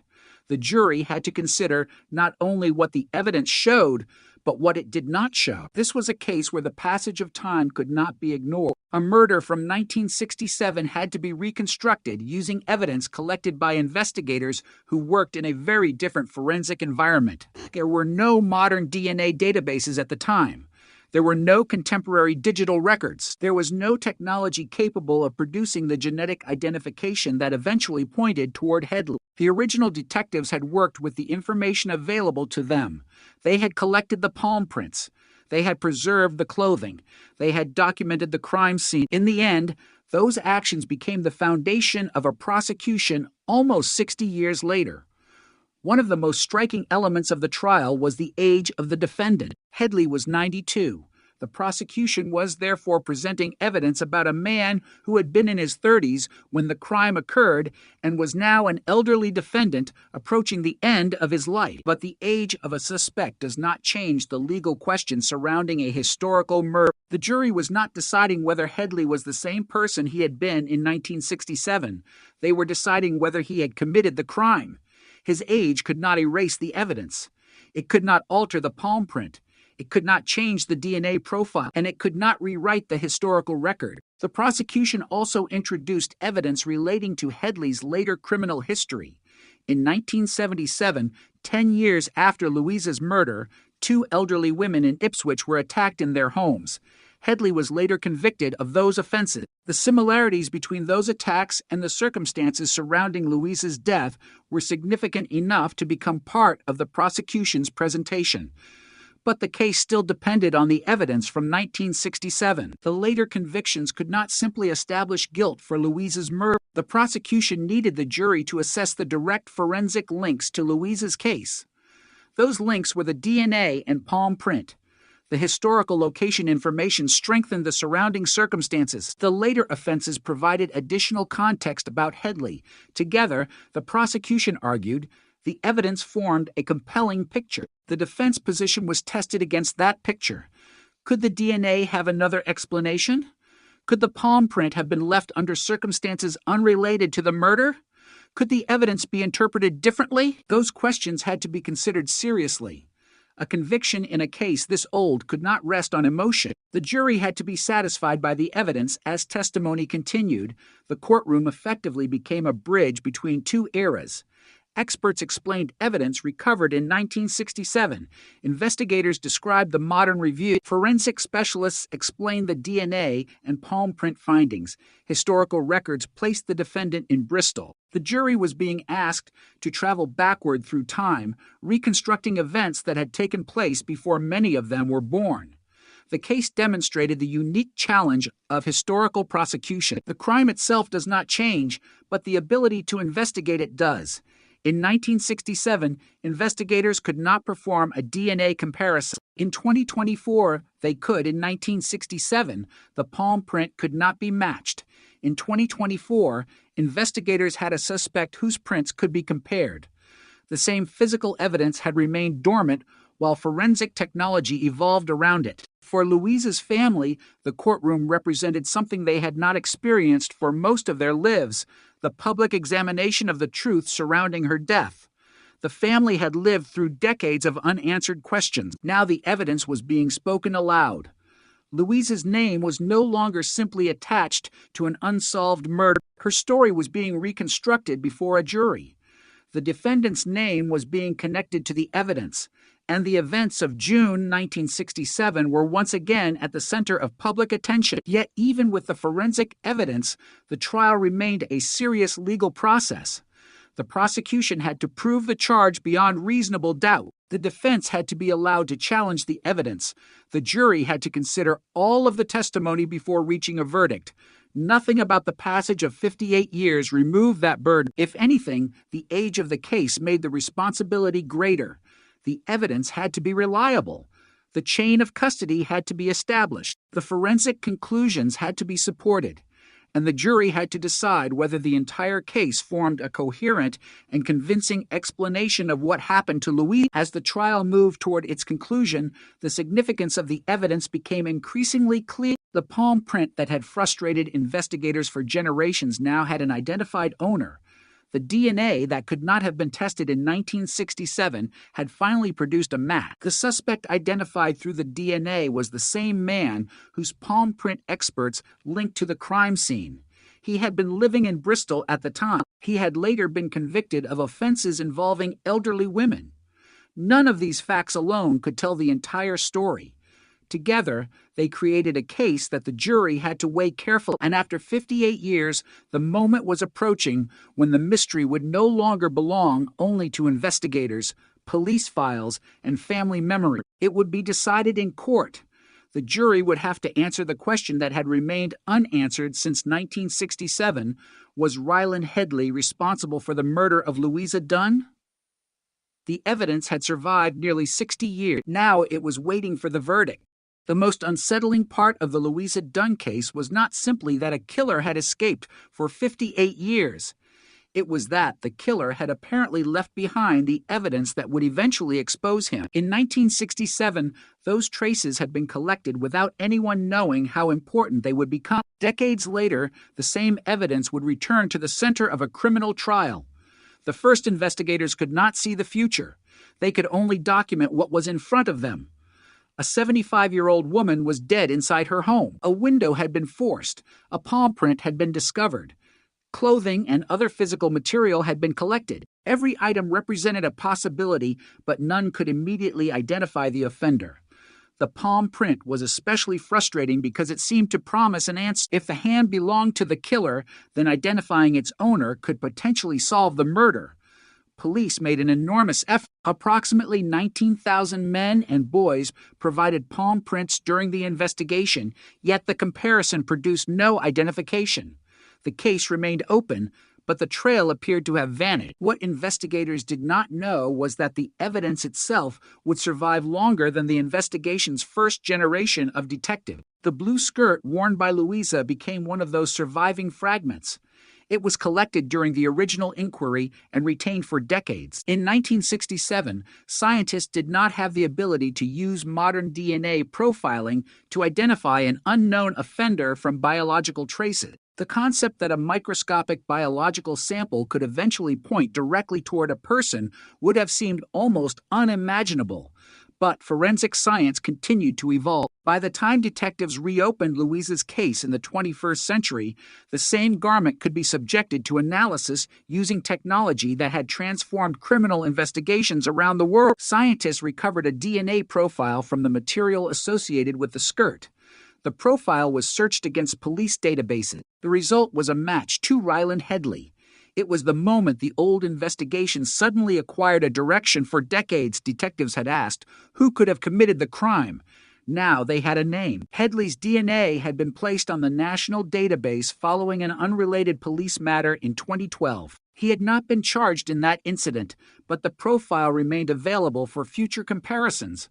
When the old evidence was tested, the database produced the connection. A sample collected in the 21st century had solved a murder committed in the 20th, But investigators did not simply accept the DNA result and close the case. They returned to the original physical evidence.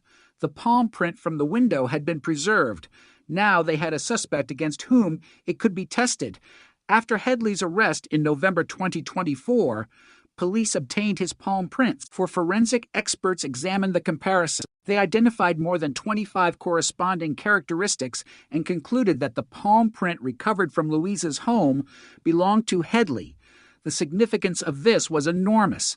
The DNA had identified Headley through biological evidence. The palm print placed his hand on the property. Two different forensic disciplines had arrived at the same person.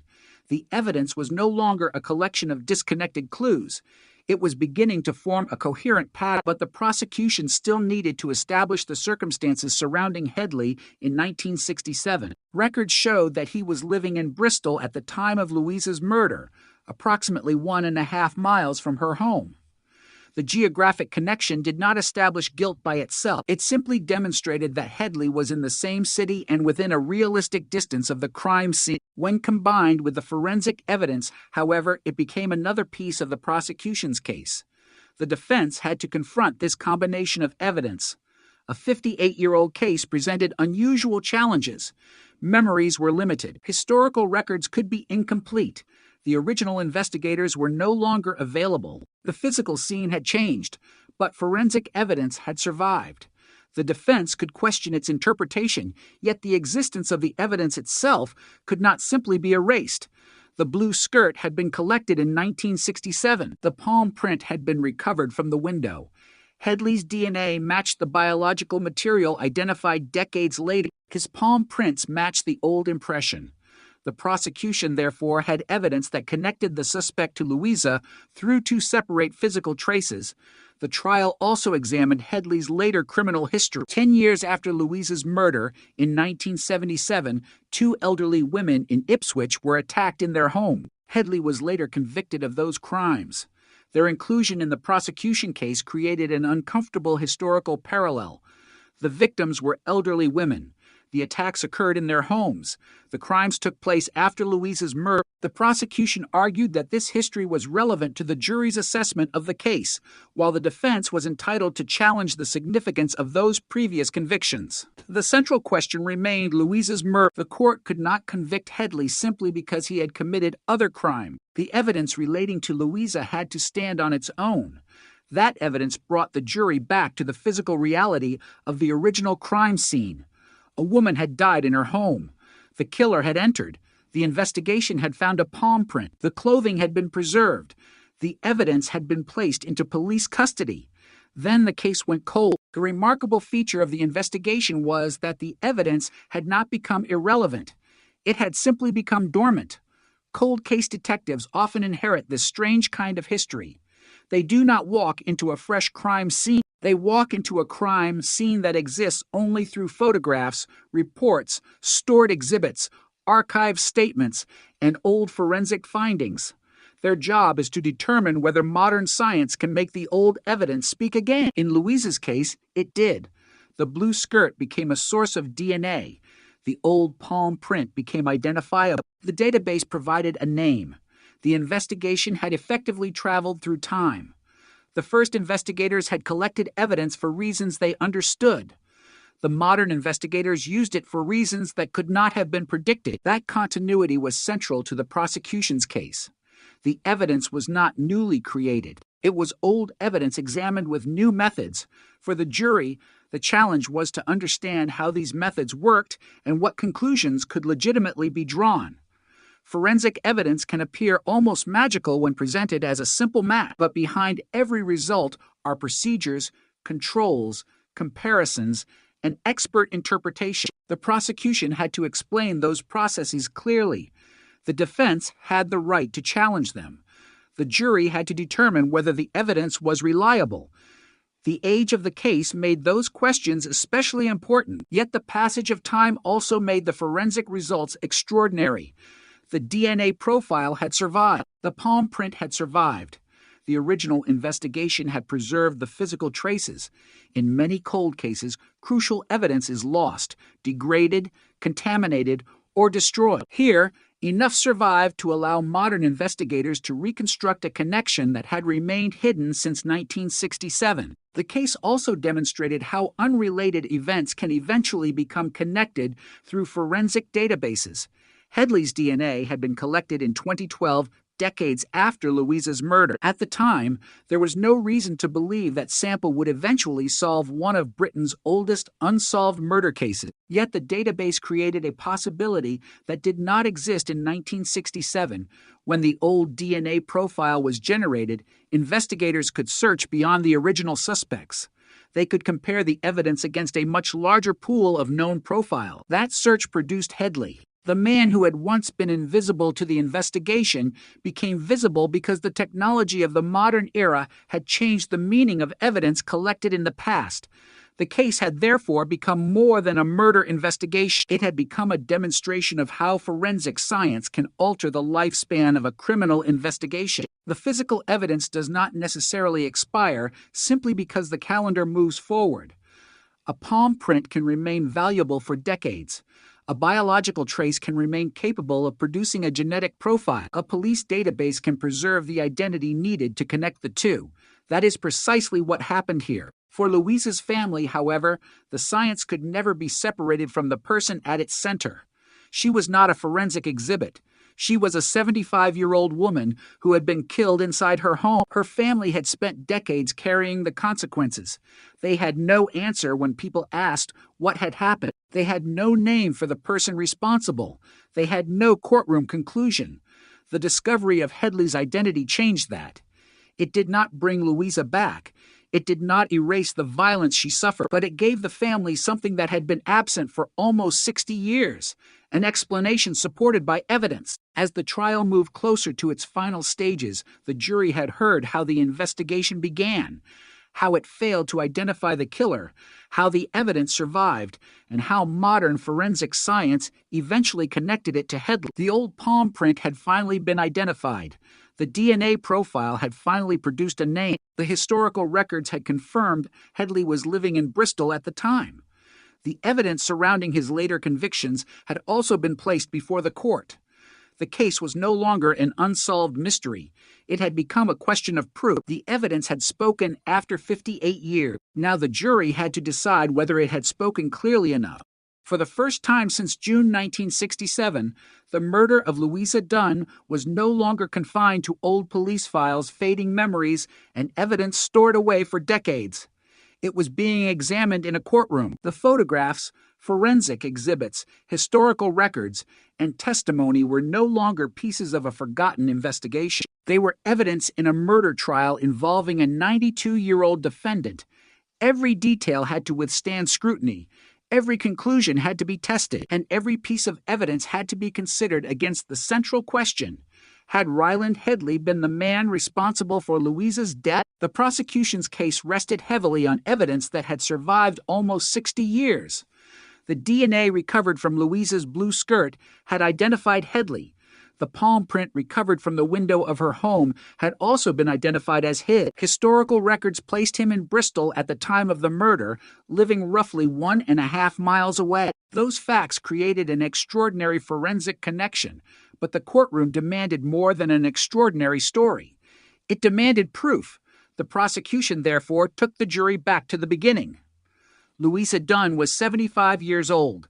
She lived alone. On the evening of June 27th, Sill, 1967, she was seen alive at around 10:30 p.m. By the following morning, she was dead. Investigators determined that she had been attacked inside her home and had died from asphyxia caused by strangulation and pressure over her mouth. The circumstances were horrifying, but they also created the foundation for a forensic investigation. There was a forced window. There was a palm impression. There was clothing. There were traces of the person who had been inside the property. Police in 1967 did everything they could with the tools available to them. The palm print became a major focus. Approximately 19,000 men and boys were asked to provide palm prints during the effort to identify the offender, yet no match emerged. The killer remained unknown. As years passed, the investigation became cold. The original witnesses aged. Officers retired. Records remained, but the living memories surrounding them became increasingly distant. The The family continued without an answer. Then modern investigators returned to the evidence.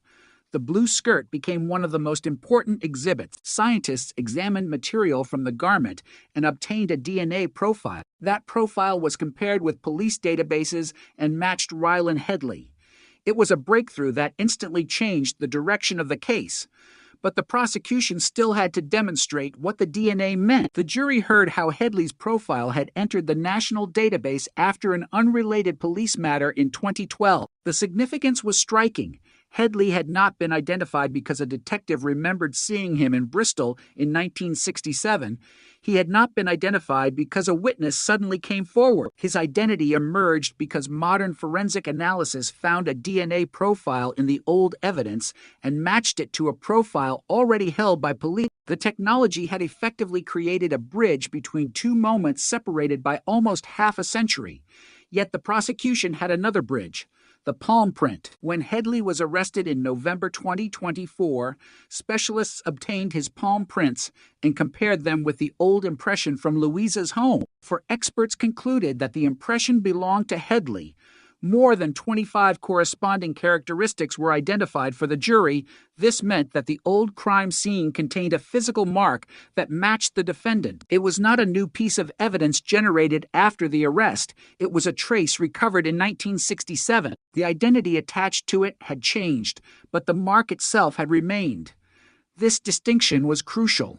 The prosecution was not asking the jury to accept a modern theory about an ancient crime without physical support. It was presenting evidence that had existed from the beginning of the investigation and had only become identifiable decades later.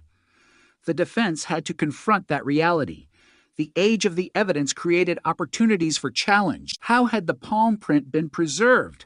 How certain could experts be after so many years? How had the DNA material been stored? What procedures had been used? Could alternative explanations account for the evidence? These were legitimate questions.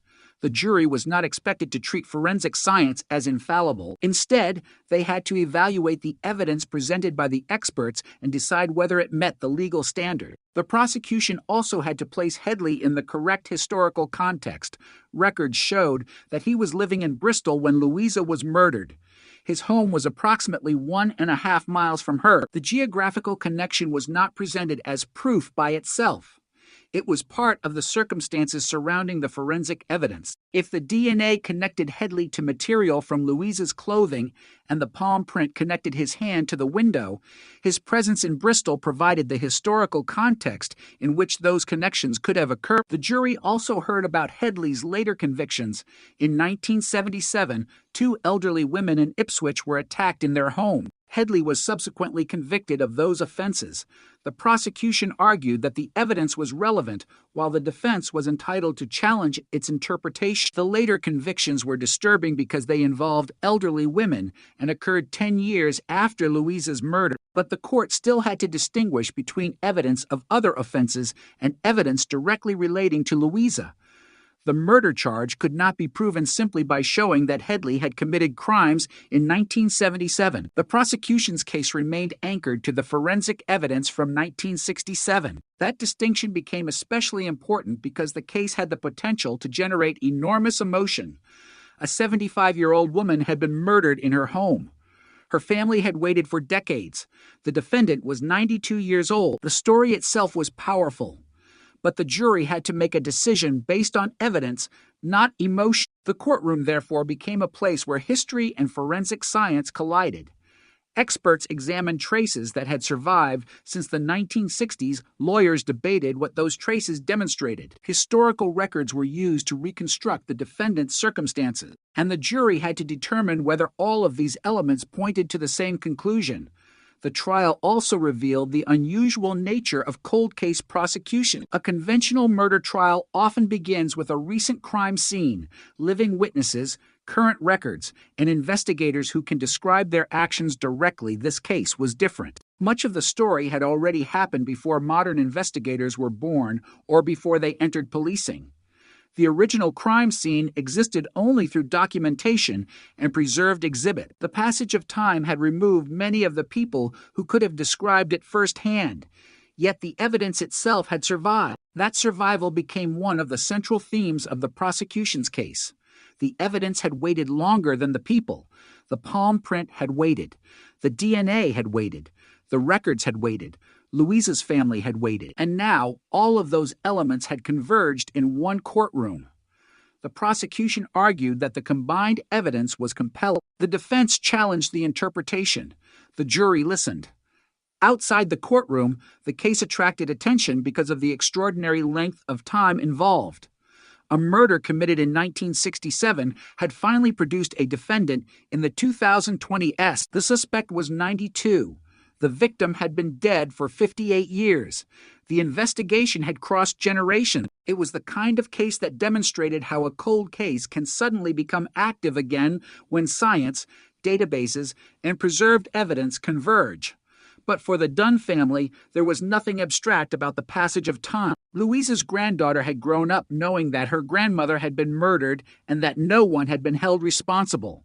The family had lived with the possibility that justice might never come. Now they were sitting through a trial in which evidence collected before the modern era of DNA was being used to identify the man accused of killing her. The emotional weight was enormous. Yet the legal process continued methodically. Experts explained their findings. Investigators described the review. The jury considered the evidence, and Headley remained at the center of the courtroom, now an elderly man facing the consequences of an allegation connected to events from when he was in his 30s. The contrast was extraordinary. A young man from 1967 and a 92-year-old defendant in the modern era were, legally, the same person. The evidence was the thread connecting those two versions of him.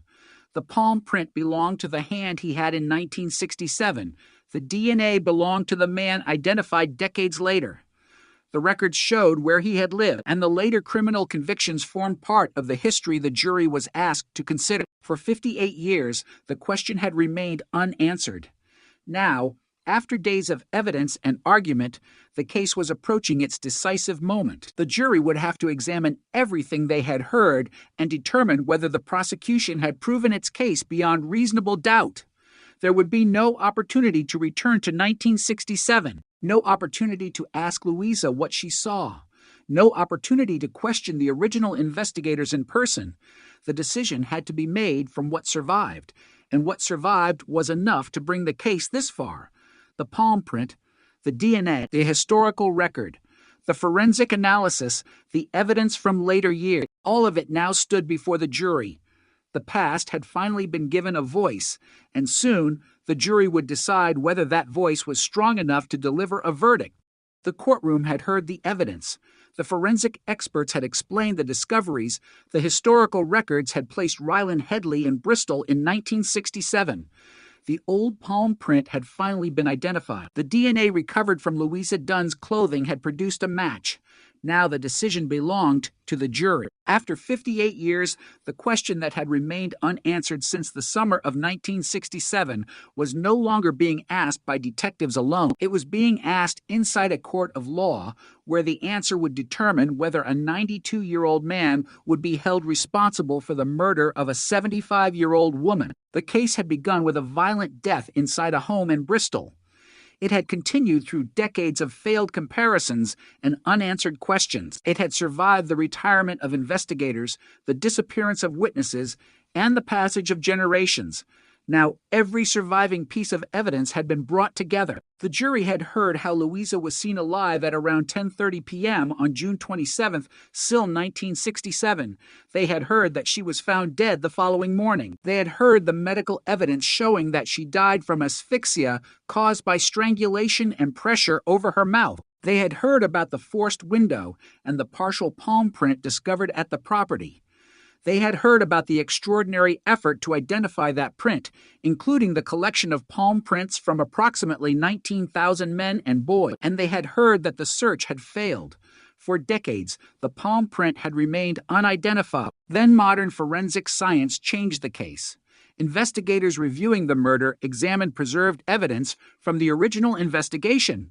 Louisa's blue skirt was subjected to modern forensic analysis. Scientists obtained a DNA profile from the material associated with the garment. That profile matched Ryland Headley. The jury had to consider the significance of that result. Headley's DNA was already held on the national database following an unrelated police matter in 2012. That meant investigators could compare the newly obtained profile with an existing record. The match transformed the old investigation. But the DNA was only part of the story. Headley's palm prints were obtained after his arrest in November 2024. For experts compared them with the partial impression recovered from Louisa's home. More than 25 corresponding characteristics were identified, and the experts concluded that the palm print belonged to Headley. The evidence from 1967 and the evidence from the modern investigation were now connected. The same man identified through DNA was also identified through the old palm impression. The jury also considered the historical circumstances. Headley had been living in Bristol when Louisa was murdered, approximately 1.5 miles from her home. That fact did not prove that he entered the house. It did not establish the precise route he took or the exact sequence of events, but it meant that the forensic evidence was connected to a man who had been living within the surrounding area at the time. The prosecution presented these facts as parts of a larger evidential picture. The defense challenged the case, as it was entitled to do. The age of the evidence created obvious questions. Almost 60 years had passed. The jury had to consider the reliability of forensic testing on historical material. They had to consider how the original evidence had been preserved. They had to understand the significance of the palm print comparison. They had to decide whether the DNA evidence and palm print evidence were sufficiently reliable to support a conviction. They also had to consider evidence concerning Headley's later convictions for attacks on 2 elderly women in Ipswich in 1977. Those offenses were disturbing because of their similarities to the circumstances surrounding Louisa's death, but the jury still had to focus on the murder charge itself. Headley's later criminal history could not automatically establish responsibility for a crime committed 10 years earlier. The direct evidence connected to Louisa remained the center of the case. The courtroom atmosphere was shaped by the extraordinary age of the investigation. There was something almost surreal about discussing events from 1967 in a modern courtroom. The world had changed almost beyond recognition since Louisa's death. Technology had changed, police databases had changed, forensic science had changed, but the basic facts of the crime remained unchanged. A woman had been murdered. Her family had waited, and the person accused of killing her was now facing judgment. For the prosecution, the evidence formed a chain that had taken 58 years to complete. For the defense, that chain had to be examined for weaknesses. The jury's responsibility was to decide whether the prosecution had overcome the standard of proof required by law. The passage of time could make the case more difficult, but it could not lower that standard. The evidence had to be convincing. The jury deliberated with the knowledge that their decision would finally determine the legal status of the man who had been identified through the cold case investigation. Outside the courtroom, the case had already attracted attention because of its extraordinary circumstances. A 92-year-old defendant, a murder from 1967, a DNA breakthrough decades after the original investigation, a palm print that had remained unidentified for almost 6 decades. It was a story that seemed to belong to another era, yet it had reached the present with astonishing force. For Louisa's family, however, the headlines could never capture the reality of what had been lost. Louisa was not simply the victim in an old case file. She was a mother, grandmother, and member of a family that had been forced to live with uncertainty. The absence of justice had become part of their lives. The family had waited through decades in which the killer remained unknown. Now the courtroom was offering the possibility of an answer. The jury eventually reached its decision. Ryland Headley was found guilty of Louisa Dunn's murder. After 58 years, the cold case had reached its legal conclusion. The verdict represented the culmination of 2 investigations separated by generations. The first had begun in 1967 with police officers searching for an unknown killer. The second had begun decades later with detectives revisiting evidence that had never stopped existing. The original investigators had collected the palm print. Their successors identified it. The original investigators had preserved Louisa's clothing. Modern forensic scientists recovered DNA from it. The evidence had crossed time, and the verdict finally gave it legal meaning. Headley's age did not prevent the court from holding him responsible. The crime had occurred when he was 34. He was 92 when the jury convicted him. Between those two ages was a lifetime. Yet the legal system treated the murder as what it was, a crime that had never ceased to matter. The verdict also carried significance beyond the defendant. It represented an answer for Louisa's family. After decades of uncertainty, they no longer had to wonder whether the killer would ever be identified. They no longer had to live with an entirely unanswered question. The person convicted of Louisa's murder now had a name. The family could finally hear the words they had waited decades to hear. But the verdict could not erase the violence of that night. It could not return Louisa to her family. It could not give back the decades they had spent without answers. Justice arrived almost 60 years late. That lateness was one of the most powerful aspects of the case. The courtroom could establish responsibility, but it could not turn back the clock. It could only acknowledge what had happened and impose the consequences the law allowed. The case also demonstrated the extraordinary value of preserving evidence. If Louisa's clothing had been discarded decades earlier, the DNA breakthrough might never have happened. If the old palm print had not been preserved, investigators might never have had a second forensic connection. If Headley's DNA had not entered the national database in 2012, the comparison might not have produced his identity. The solution depended on a chain of decisions made across different generations. None of the people involved in 1967 could have known what their work would eventually accomplish. They simply preserved what they could. Decades later, another generation of investigators was able to use it. The verdict, therefore, marked not only the end of a murder investigation, but also the triumph of persistence across time. The case had resisted police work for decades. It had resisted technological limitation. It had resisted the disappearance of witnesses and the aging of memories. But it could not resist forever. The evidence had remained. The science had advanced. And eventually, the two met. For Bristol, the murder that had once seemed destined to remain unresolved had finally been answered. For Louisa's family, the name of the killer was no longer a mystery. And for investigators, the case became another reminder that a cold case is not necessarily a dead case. Sometimes the answer is already there, waiting inside evidence that no one yet knows how to read. In Louisa Dunn's case, that evidence waited for 58 years. Then it spoke, and when it did, the voice pointed to Ryland Headley. The guilty verdict brought an end to one of Bristol's oldest and most haunting murder investigations. But it did not erase the 58 years that had come before it. For Louisa Dunn's family, the courtroom could deliver a verdict, but it could not return the years lost to uncertainty.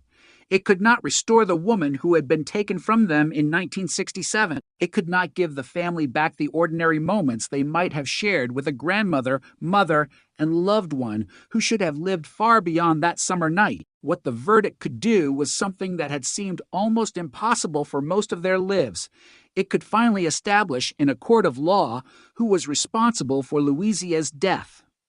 Ryland Headley had been found guilty. The man who had remained unidentified for nearly 6 decades was no longer an unknown figure hidden somewhere in the past. He had a name, a face, a conviction, and a sentence. The story of the case had therefore moved from mystery to accountability. But the journey had been extraordinarily long. In 1967, when Louisa was murdered, investigators had no idea that their work would eventually become the foundation of a prosecution in the 21st century. They collected the palm print. They preserved the clothing. They documented the crime scene. They pursued thousands of comparisons. They followed the investigative methods available to them, yet the case refused to yield an answer. For years, it appeared that the evidence had reached the limit of what investigators could accomplish. The palm print could not be matched. There was no DNA database capable of identifying an unknown offender. The investigation eventually became dormant. But dormant was not the same as forgotten. The evidence remained. That distinction became the defining feature of the case. When modern detectives reopened the investigation, they inherited not an empty file, but a collection of clues that had been waiting for technology to catch up with them. The blue skirt became critical. Modern forensic scientists were able to recover a DNA profile from material associated with the garment. That profile matched Headley. Suddenly, a man who had never been identified during the original investigation became the focus of a new inquiry. But investigators did not stop there. They returned to the old palm print. After Headley was arrested, his palm prints were obtained and compared with the impression from Louisa's home, for experts concluded that the old print belonged to him, identifying more than 25 corresponding characteristics. The evidence had effectively crossed 2 generations of forensic science.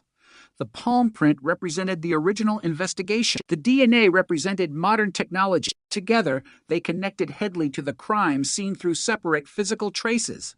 The significance of that connection was impossible to ignore. A suspect could deny knowing Louise. He could claim that decades had erased any meaningful connection to the case. But the physical evidence existed independently of memory. The DNA did not depend on a witness remembering a face. The palm print did not depend on someone recognizing a photograph. The evidence had been preserved before Headley was identified. That independence gave the prosecution's case its strength. The historical record added another layer. Headley had been living in Bristol in 1967, approximately 1.5 miles from Louisa's home. He was not an unknown person who appeared in the case decades later with no connection to the city. He had been there at the relevant time. His location did not prove guilt by itself, but it fit within the larger evidential picture created by the forensic findings. The prosecution also presented information about Headley's later convictions for attacking 2 elderly women in Ipswich in 1977.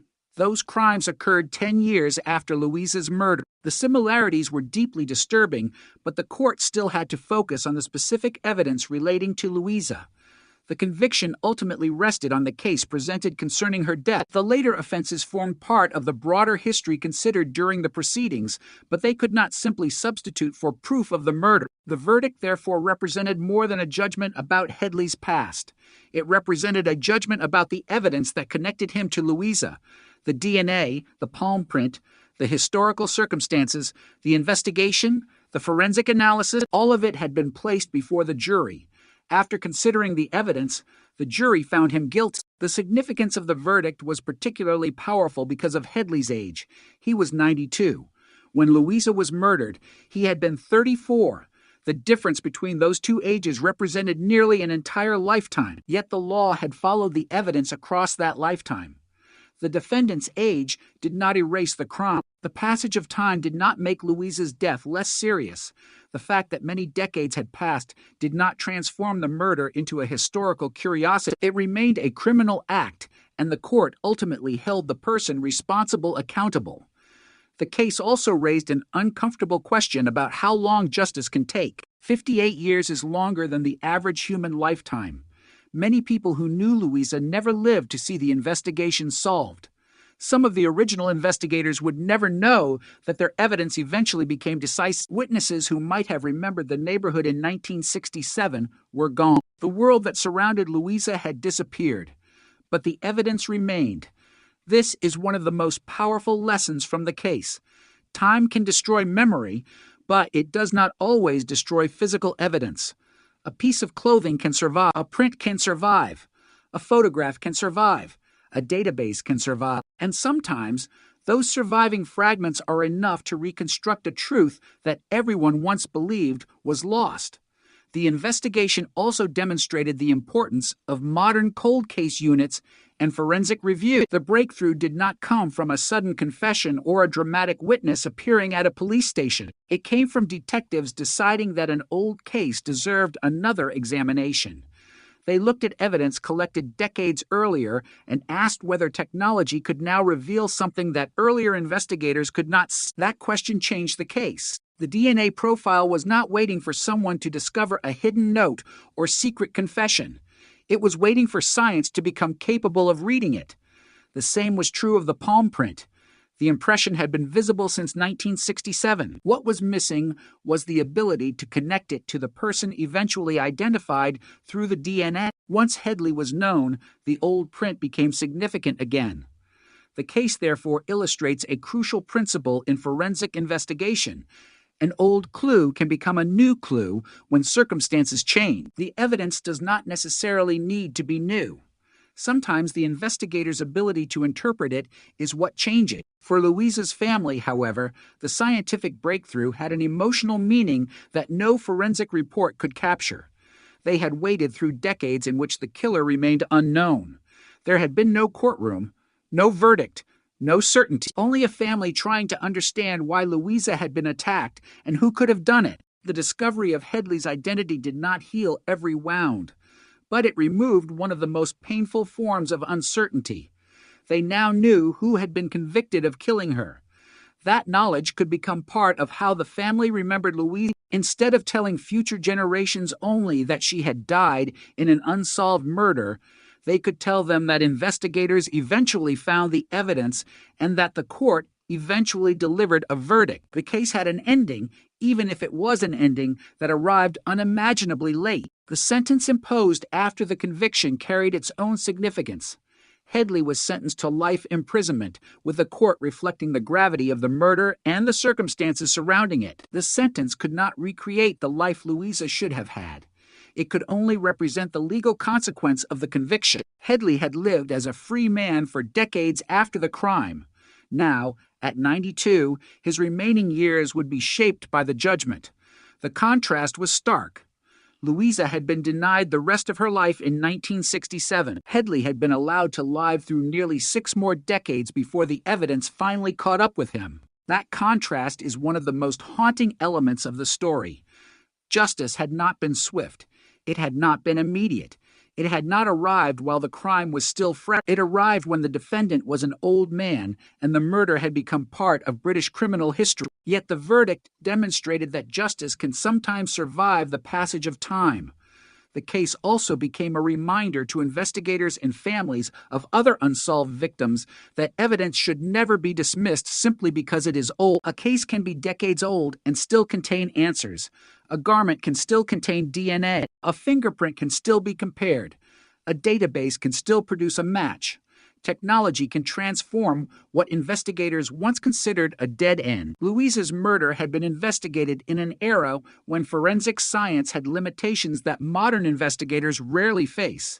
Yet the original officers had preserved the evidence. That preservation ultimately made the modern breakthrough possible.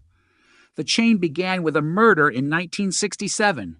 It passed through an old police investigation, years of uncertainty, the development of DNA profiling, the creation of national databases, modern forensic analysis, and the reopening of a case that had remained unsolved for 58 years. At the end of that chain was a courtroom and a guilty verdict.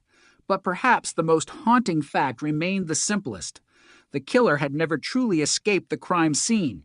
He had left something behind, a biological trace, a palm print, something so small that it could be overlooked by history, yet so precise that decades later it could identify a man. The evidence waited longer than the investigation. It waited longer than the memory. It waited longer than the people who first collected it. And eventually, it brought the case back to light. For Louisa Dunn, justice arrived far too late. But it arrived. And for a family that had spent 58 years wondering whether the truth would ever emerge, the verdict finally transformed an unanswered question into a historical fact. The cold case was no longer unsolved. The verdict had answered the question of guilt, but one final stage remained. On July 1st, Sill 2025, Ryland Headley returned to Bristol Crown Court to face sentencing for the rape and murder of Louisa Dunn, a crime committed 58 years earlier. He was 92 years old. The courtroom was no longer being asked to decide whether the evidence proved his responsibility. A jury had already answered that question. Now the judge had to determine the punishment for crimes that had taken place in June 1967, when Headley was 34 and Louisa was 74 or 75, depending on the historical record used in the proceeding. The court heard again about the woman whose life had ended inside her own home. Louisa had lived at 58 Britannia Road in Easton, Bristol, where she had spent many years of her life. She had been widowed twice and was the mother of 2 daughters. Her granddaughter, Mary Dainton, had grown up carrying the memory of a grandmother whose death had never been properly explained. For decades, Louisa's family had known only that she had been murdered. Now the court was formally establishing the consequences of that crime. The judge, Mr. Justice Derek Sweeting, considered the circumstances of the attack and the vulnerability of the victim. Louisa was an elderly woman living alone. Headley had forced his way into her home through a window. He had raped her and then attacked her so violently that she died from asphyxia caused by strangulation and pressure on her mouth. The judge described the offending as pitiless and cruel. The words carried particular weight because the case had taken almost 6 decades to reach this point. For most of that time, Headley had remained outside the reach of the investigation. The evidence had existed, but the identity had not. He had continued living his life while Louisa's family carried the consequences of what had happened. The court was now confronting that extraordinary imbalance. A woman had lost her life in 1967. The person convicted of killing her had remained free until his arrest in 2024, when he was 92. The judge imposed a life sentence with a minimum term of 20 years, but because of Headley's age, the practical meaning of the sentence was unmistakable. The judge told him that he would die in prison. It was a stark conclusion to a case that had begun almost 60 years earlier. The sentence did not simply represent punishment. It marked the point at which the legal system finally closed a chapter that had remained open since 1967. The investigation had begun with traditional police work. It had passed through decades of uncertainty. It had been revived by modern forensic analysis. DNA had identified Headley. His palm print had been matched to the impression left at Louisa's home. The jury had convicted him, and now the sentence transformed that conviction into a final judicial consequence. The journey from crime to punishment had taken almost an entire lifetime. The forensic breakthrough itself had been extraordinary. When Avon and Somerset police reopened the case in 2023, investigators revisited evidence from the original investigation. Modern forensic examination produced a full DNA profile from material associated with Louisa's clothing. That profile matched Headley. His DNA had been placed on the national database after an unrelated arrest in 2012. The comparison created the connection that investigators in 1967 could never have made. But the DNA was not the only evidence. The palm print from the crime scene was also matched to Headley, for experts identified more than 25 corresponding characteristics. What had once been an unidentified impression became a direct forensic connection to the man eventually convicted of the murder. The evidence was powerful precisely because it had been preserved from the original investigation. The officers working in 1967 could not have known that their exhibits would one day be examined using technology capable of identifying the person who left them behind. They simply collected what they could. Decades later, those decisions became crucial. The case, therefore, became a striking example of how the preservation of forensic evidence can outlast the limitations of the technology available at the time. The science eventually caught up with the evidence, and when it did, the old investigation came back to life. But the sentencing hearing also forced the court to confront the human cost. Louisa was not simply a name on an old police report. She had a family. She had lived through decades of British history before her death. Her first husband, Edward Parker, had been a prominent figure in Bristol and had died in 1945. Louisa had raised her daughters and built a life in her community. She was an elderly widow living in a home where she should have been safe. Instead, she became the victim of a violent attack that ended her life. Her granddaughter, Mary Dainton, later described the impact of the murder on the family. The absence of answers had become a permanent part of their lives. For years, there was no conviction to provide closure. There was no name to attach to the crime. There was only the knowledge that someone had entered Louisa's home and killed her. The guilty verdict changed that. The sentencing changed it again. The family could now say that the man responsible had been identified, convicted, and imprisoned. That does not mean the pain disappeared. It does not mean the years were recovered. But the uncertainty was finally gone. Headley's age also became part of the public discussion surrounding the case. At 92, he was believed to be the oldest person in Britain to be convicted of murder. The case was also described as one of the oldest cold cases ever solved in modern English policing. Distinctions were remarkable, but they were not the most important fact for Louisa's family. What mattered was that the woman they had lost finally had a case that was no longer unsolved. The passage of time had not prevented prosecution. The age of the defendant had not erased the seriousness of the crime. The court had judged the evidence and imposed a life sentence. The case also raised difficult questions about the decades during which Headley remained free. 10 years after Louisa's murder, in 1977, he was convicted of raping 2 elderly women in Suffolk. He had broken into their homes and attacked them. He was initially sentenced to life imprisonment, but that sentence was later reduced on appeal, and he ultimately served only a portion of the revised sentence. Those convictions became part of the historical record surrounding Headley's life. They also created a disturbing pattern. Louisa had been an elderly woman attacked in her own home in 1967. A decade later, 2 more elderly women were attacked in their homes. Headley was convicted of those offenses, yet the connection to Louisa's murder would not emerge until decades later, when modern forensic science connected him to evidence from the original crime scene. The history makes the case particularly haunting because the earlier convictions did not solve the murder. They occurred after Louisa's death. They could not identify him as her killer. The evidence that ultimately did so was already sitting in the old case file. The palm print had been there since 1967. The biological evidence had been there as well. What changed was the ability to interpret it. The case therefore demonstrates something that investigators repeatedly emphasize in cold case work. Time does not necessarily destroy the possibility of justice. Technology changes. Databases expand. Old evidence can be retested. New forensic methods can reveal information that was invisible to previous generations. In Louisa's case, the answer had effectively been preserved for 58 years. The person responsible had not been identified, but the evidence capable of identifying him had survived. The sentence brought the story into its final legal chapter. Headley was taken into custody to begin his life sentence.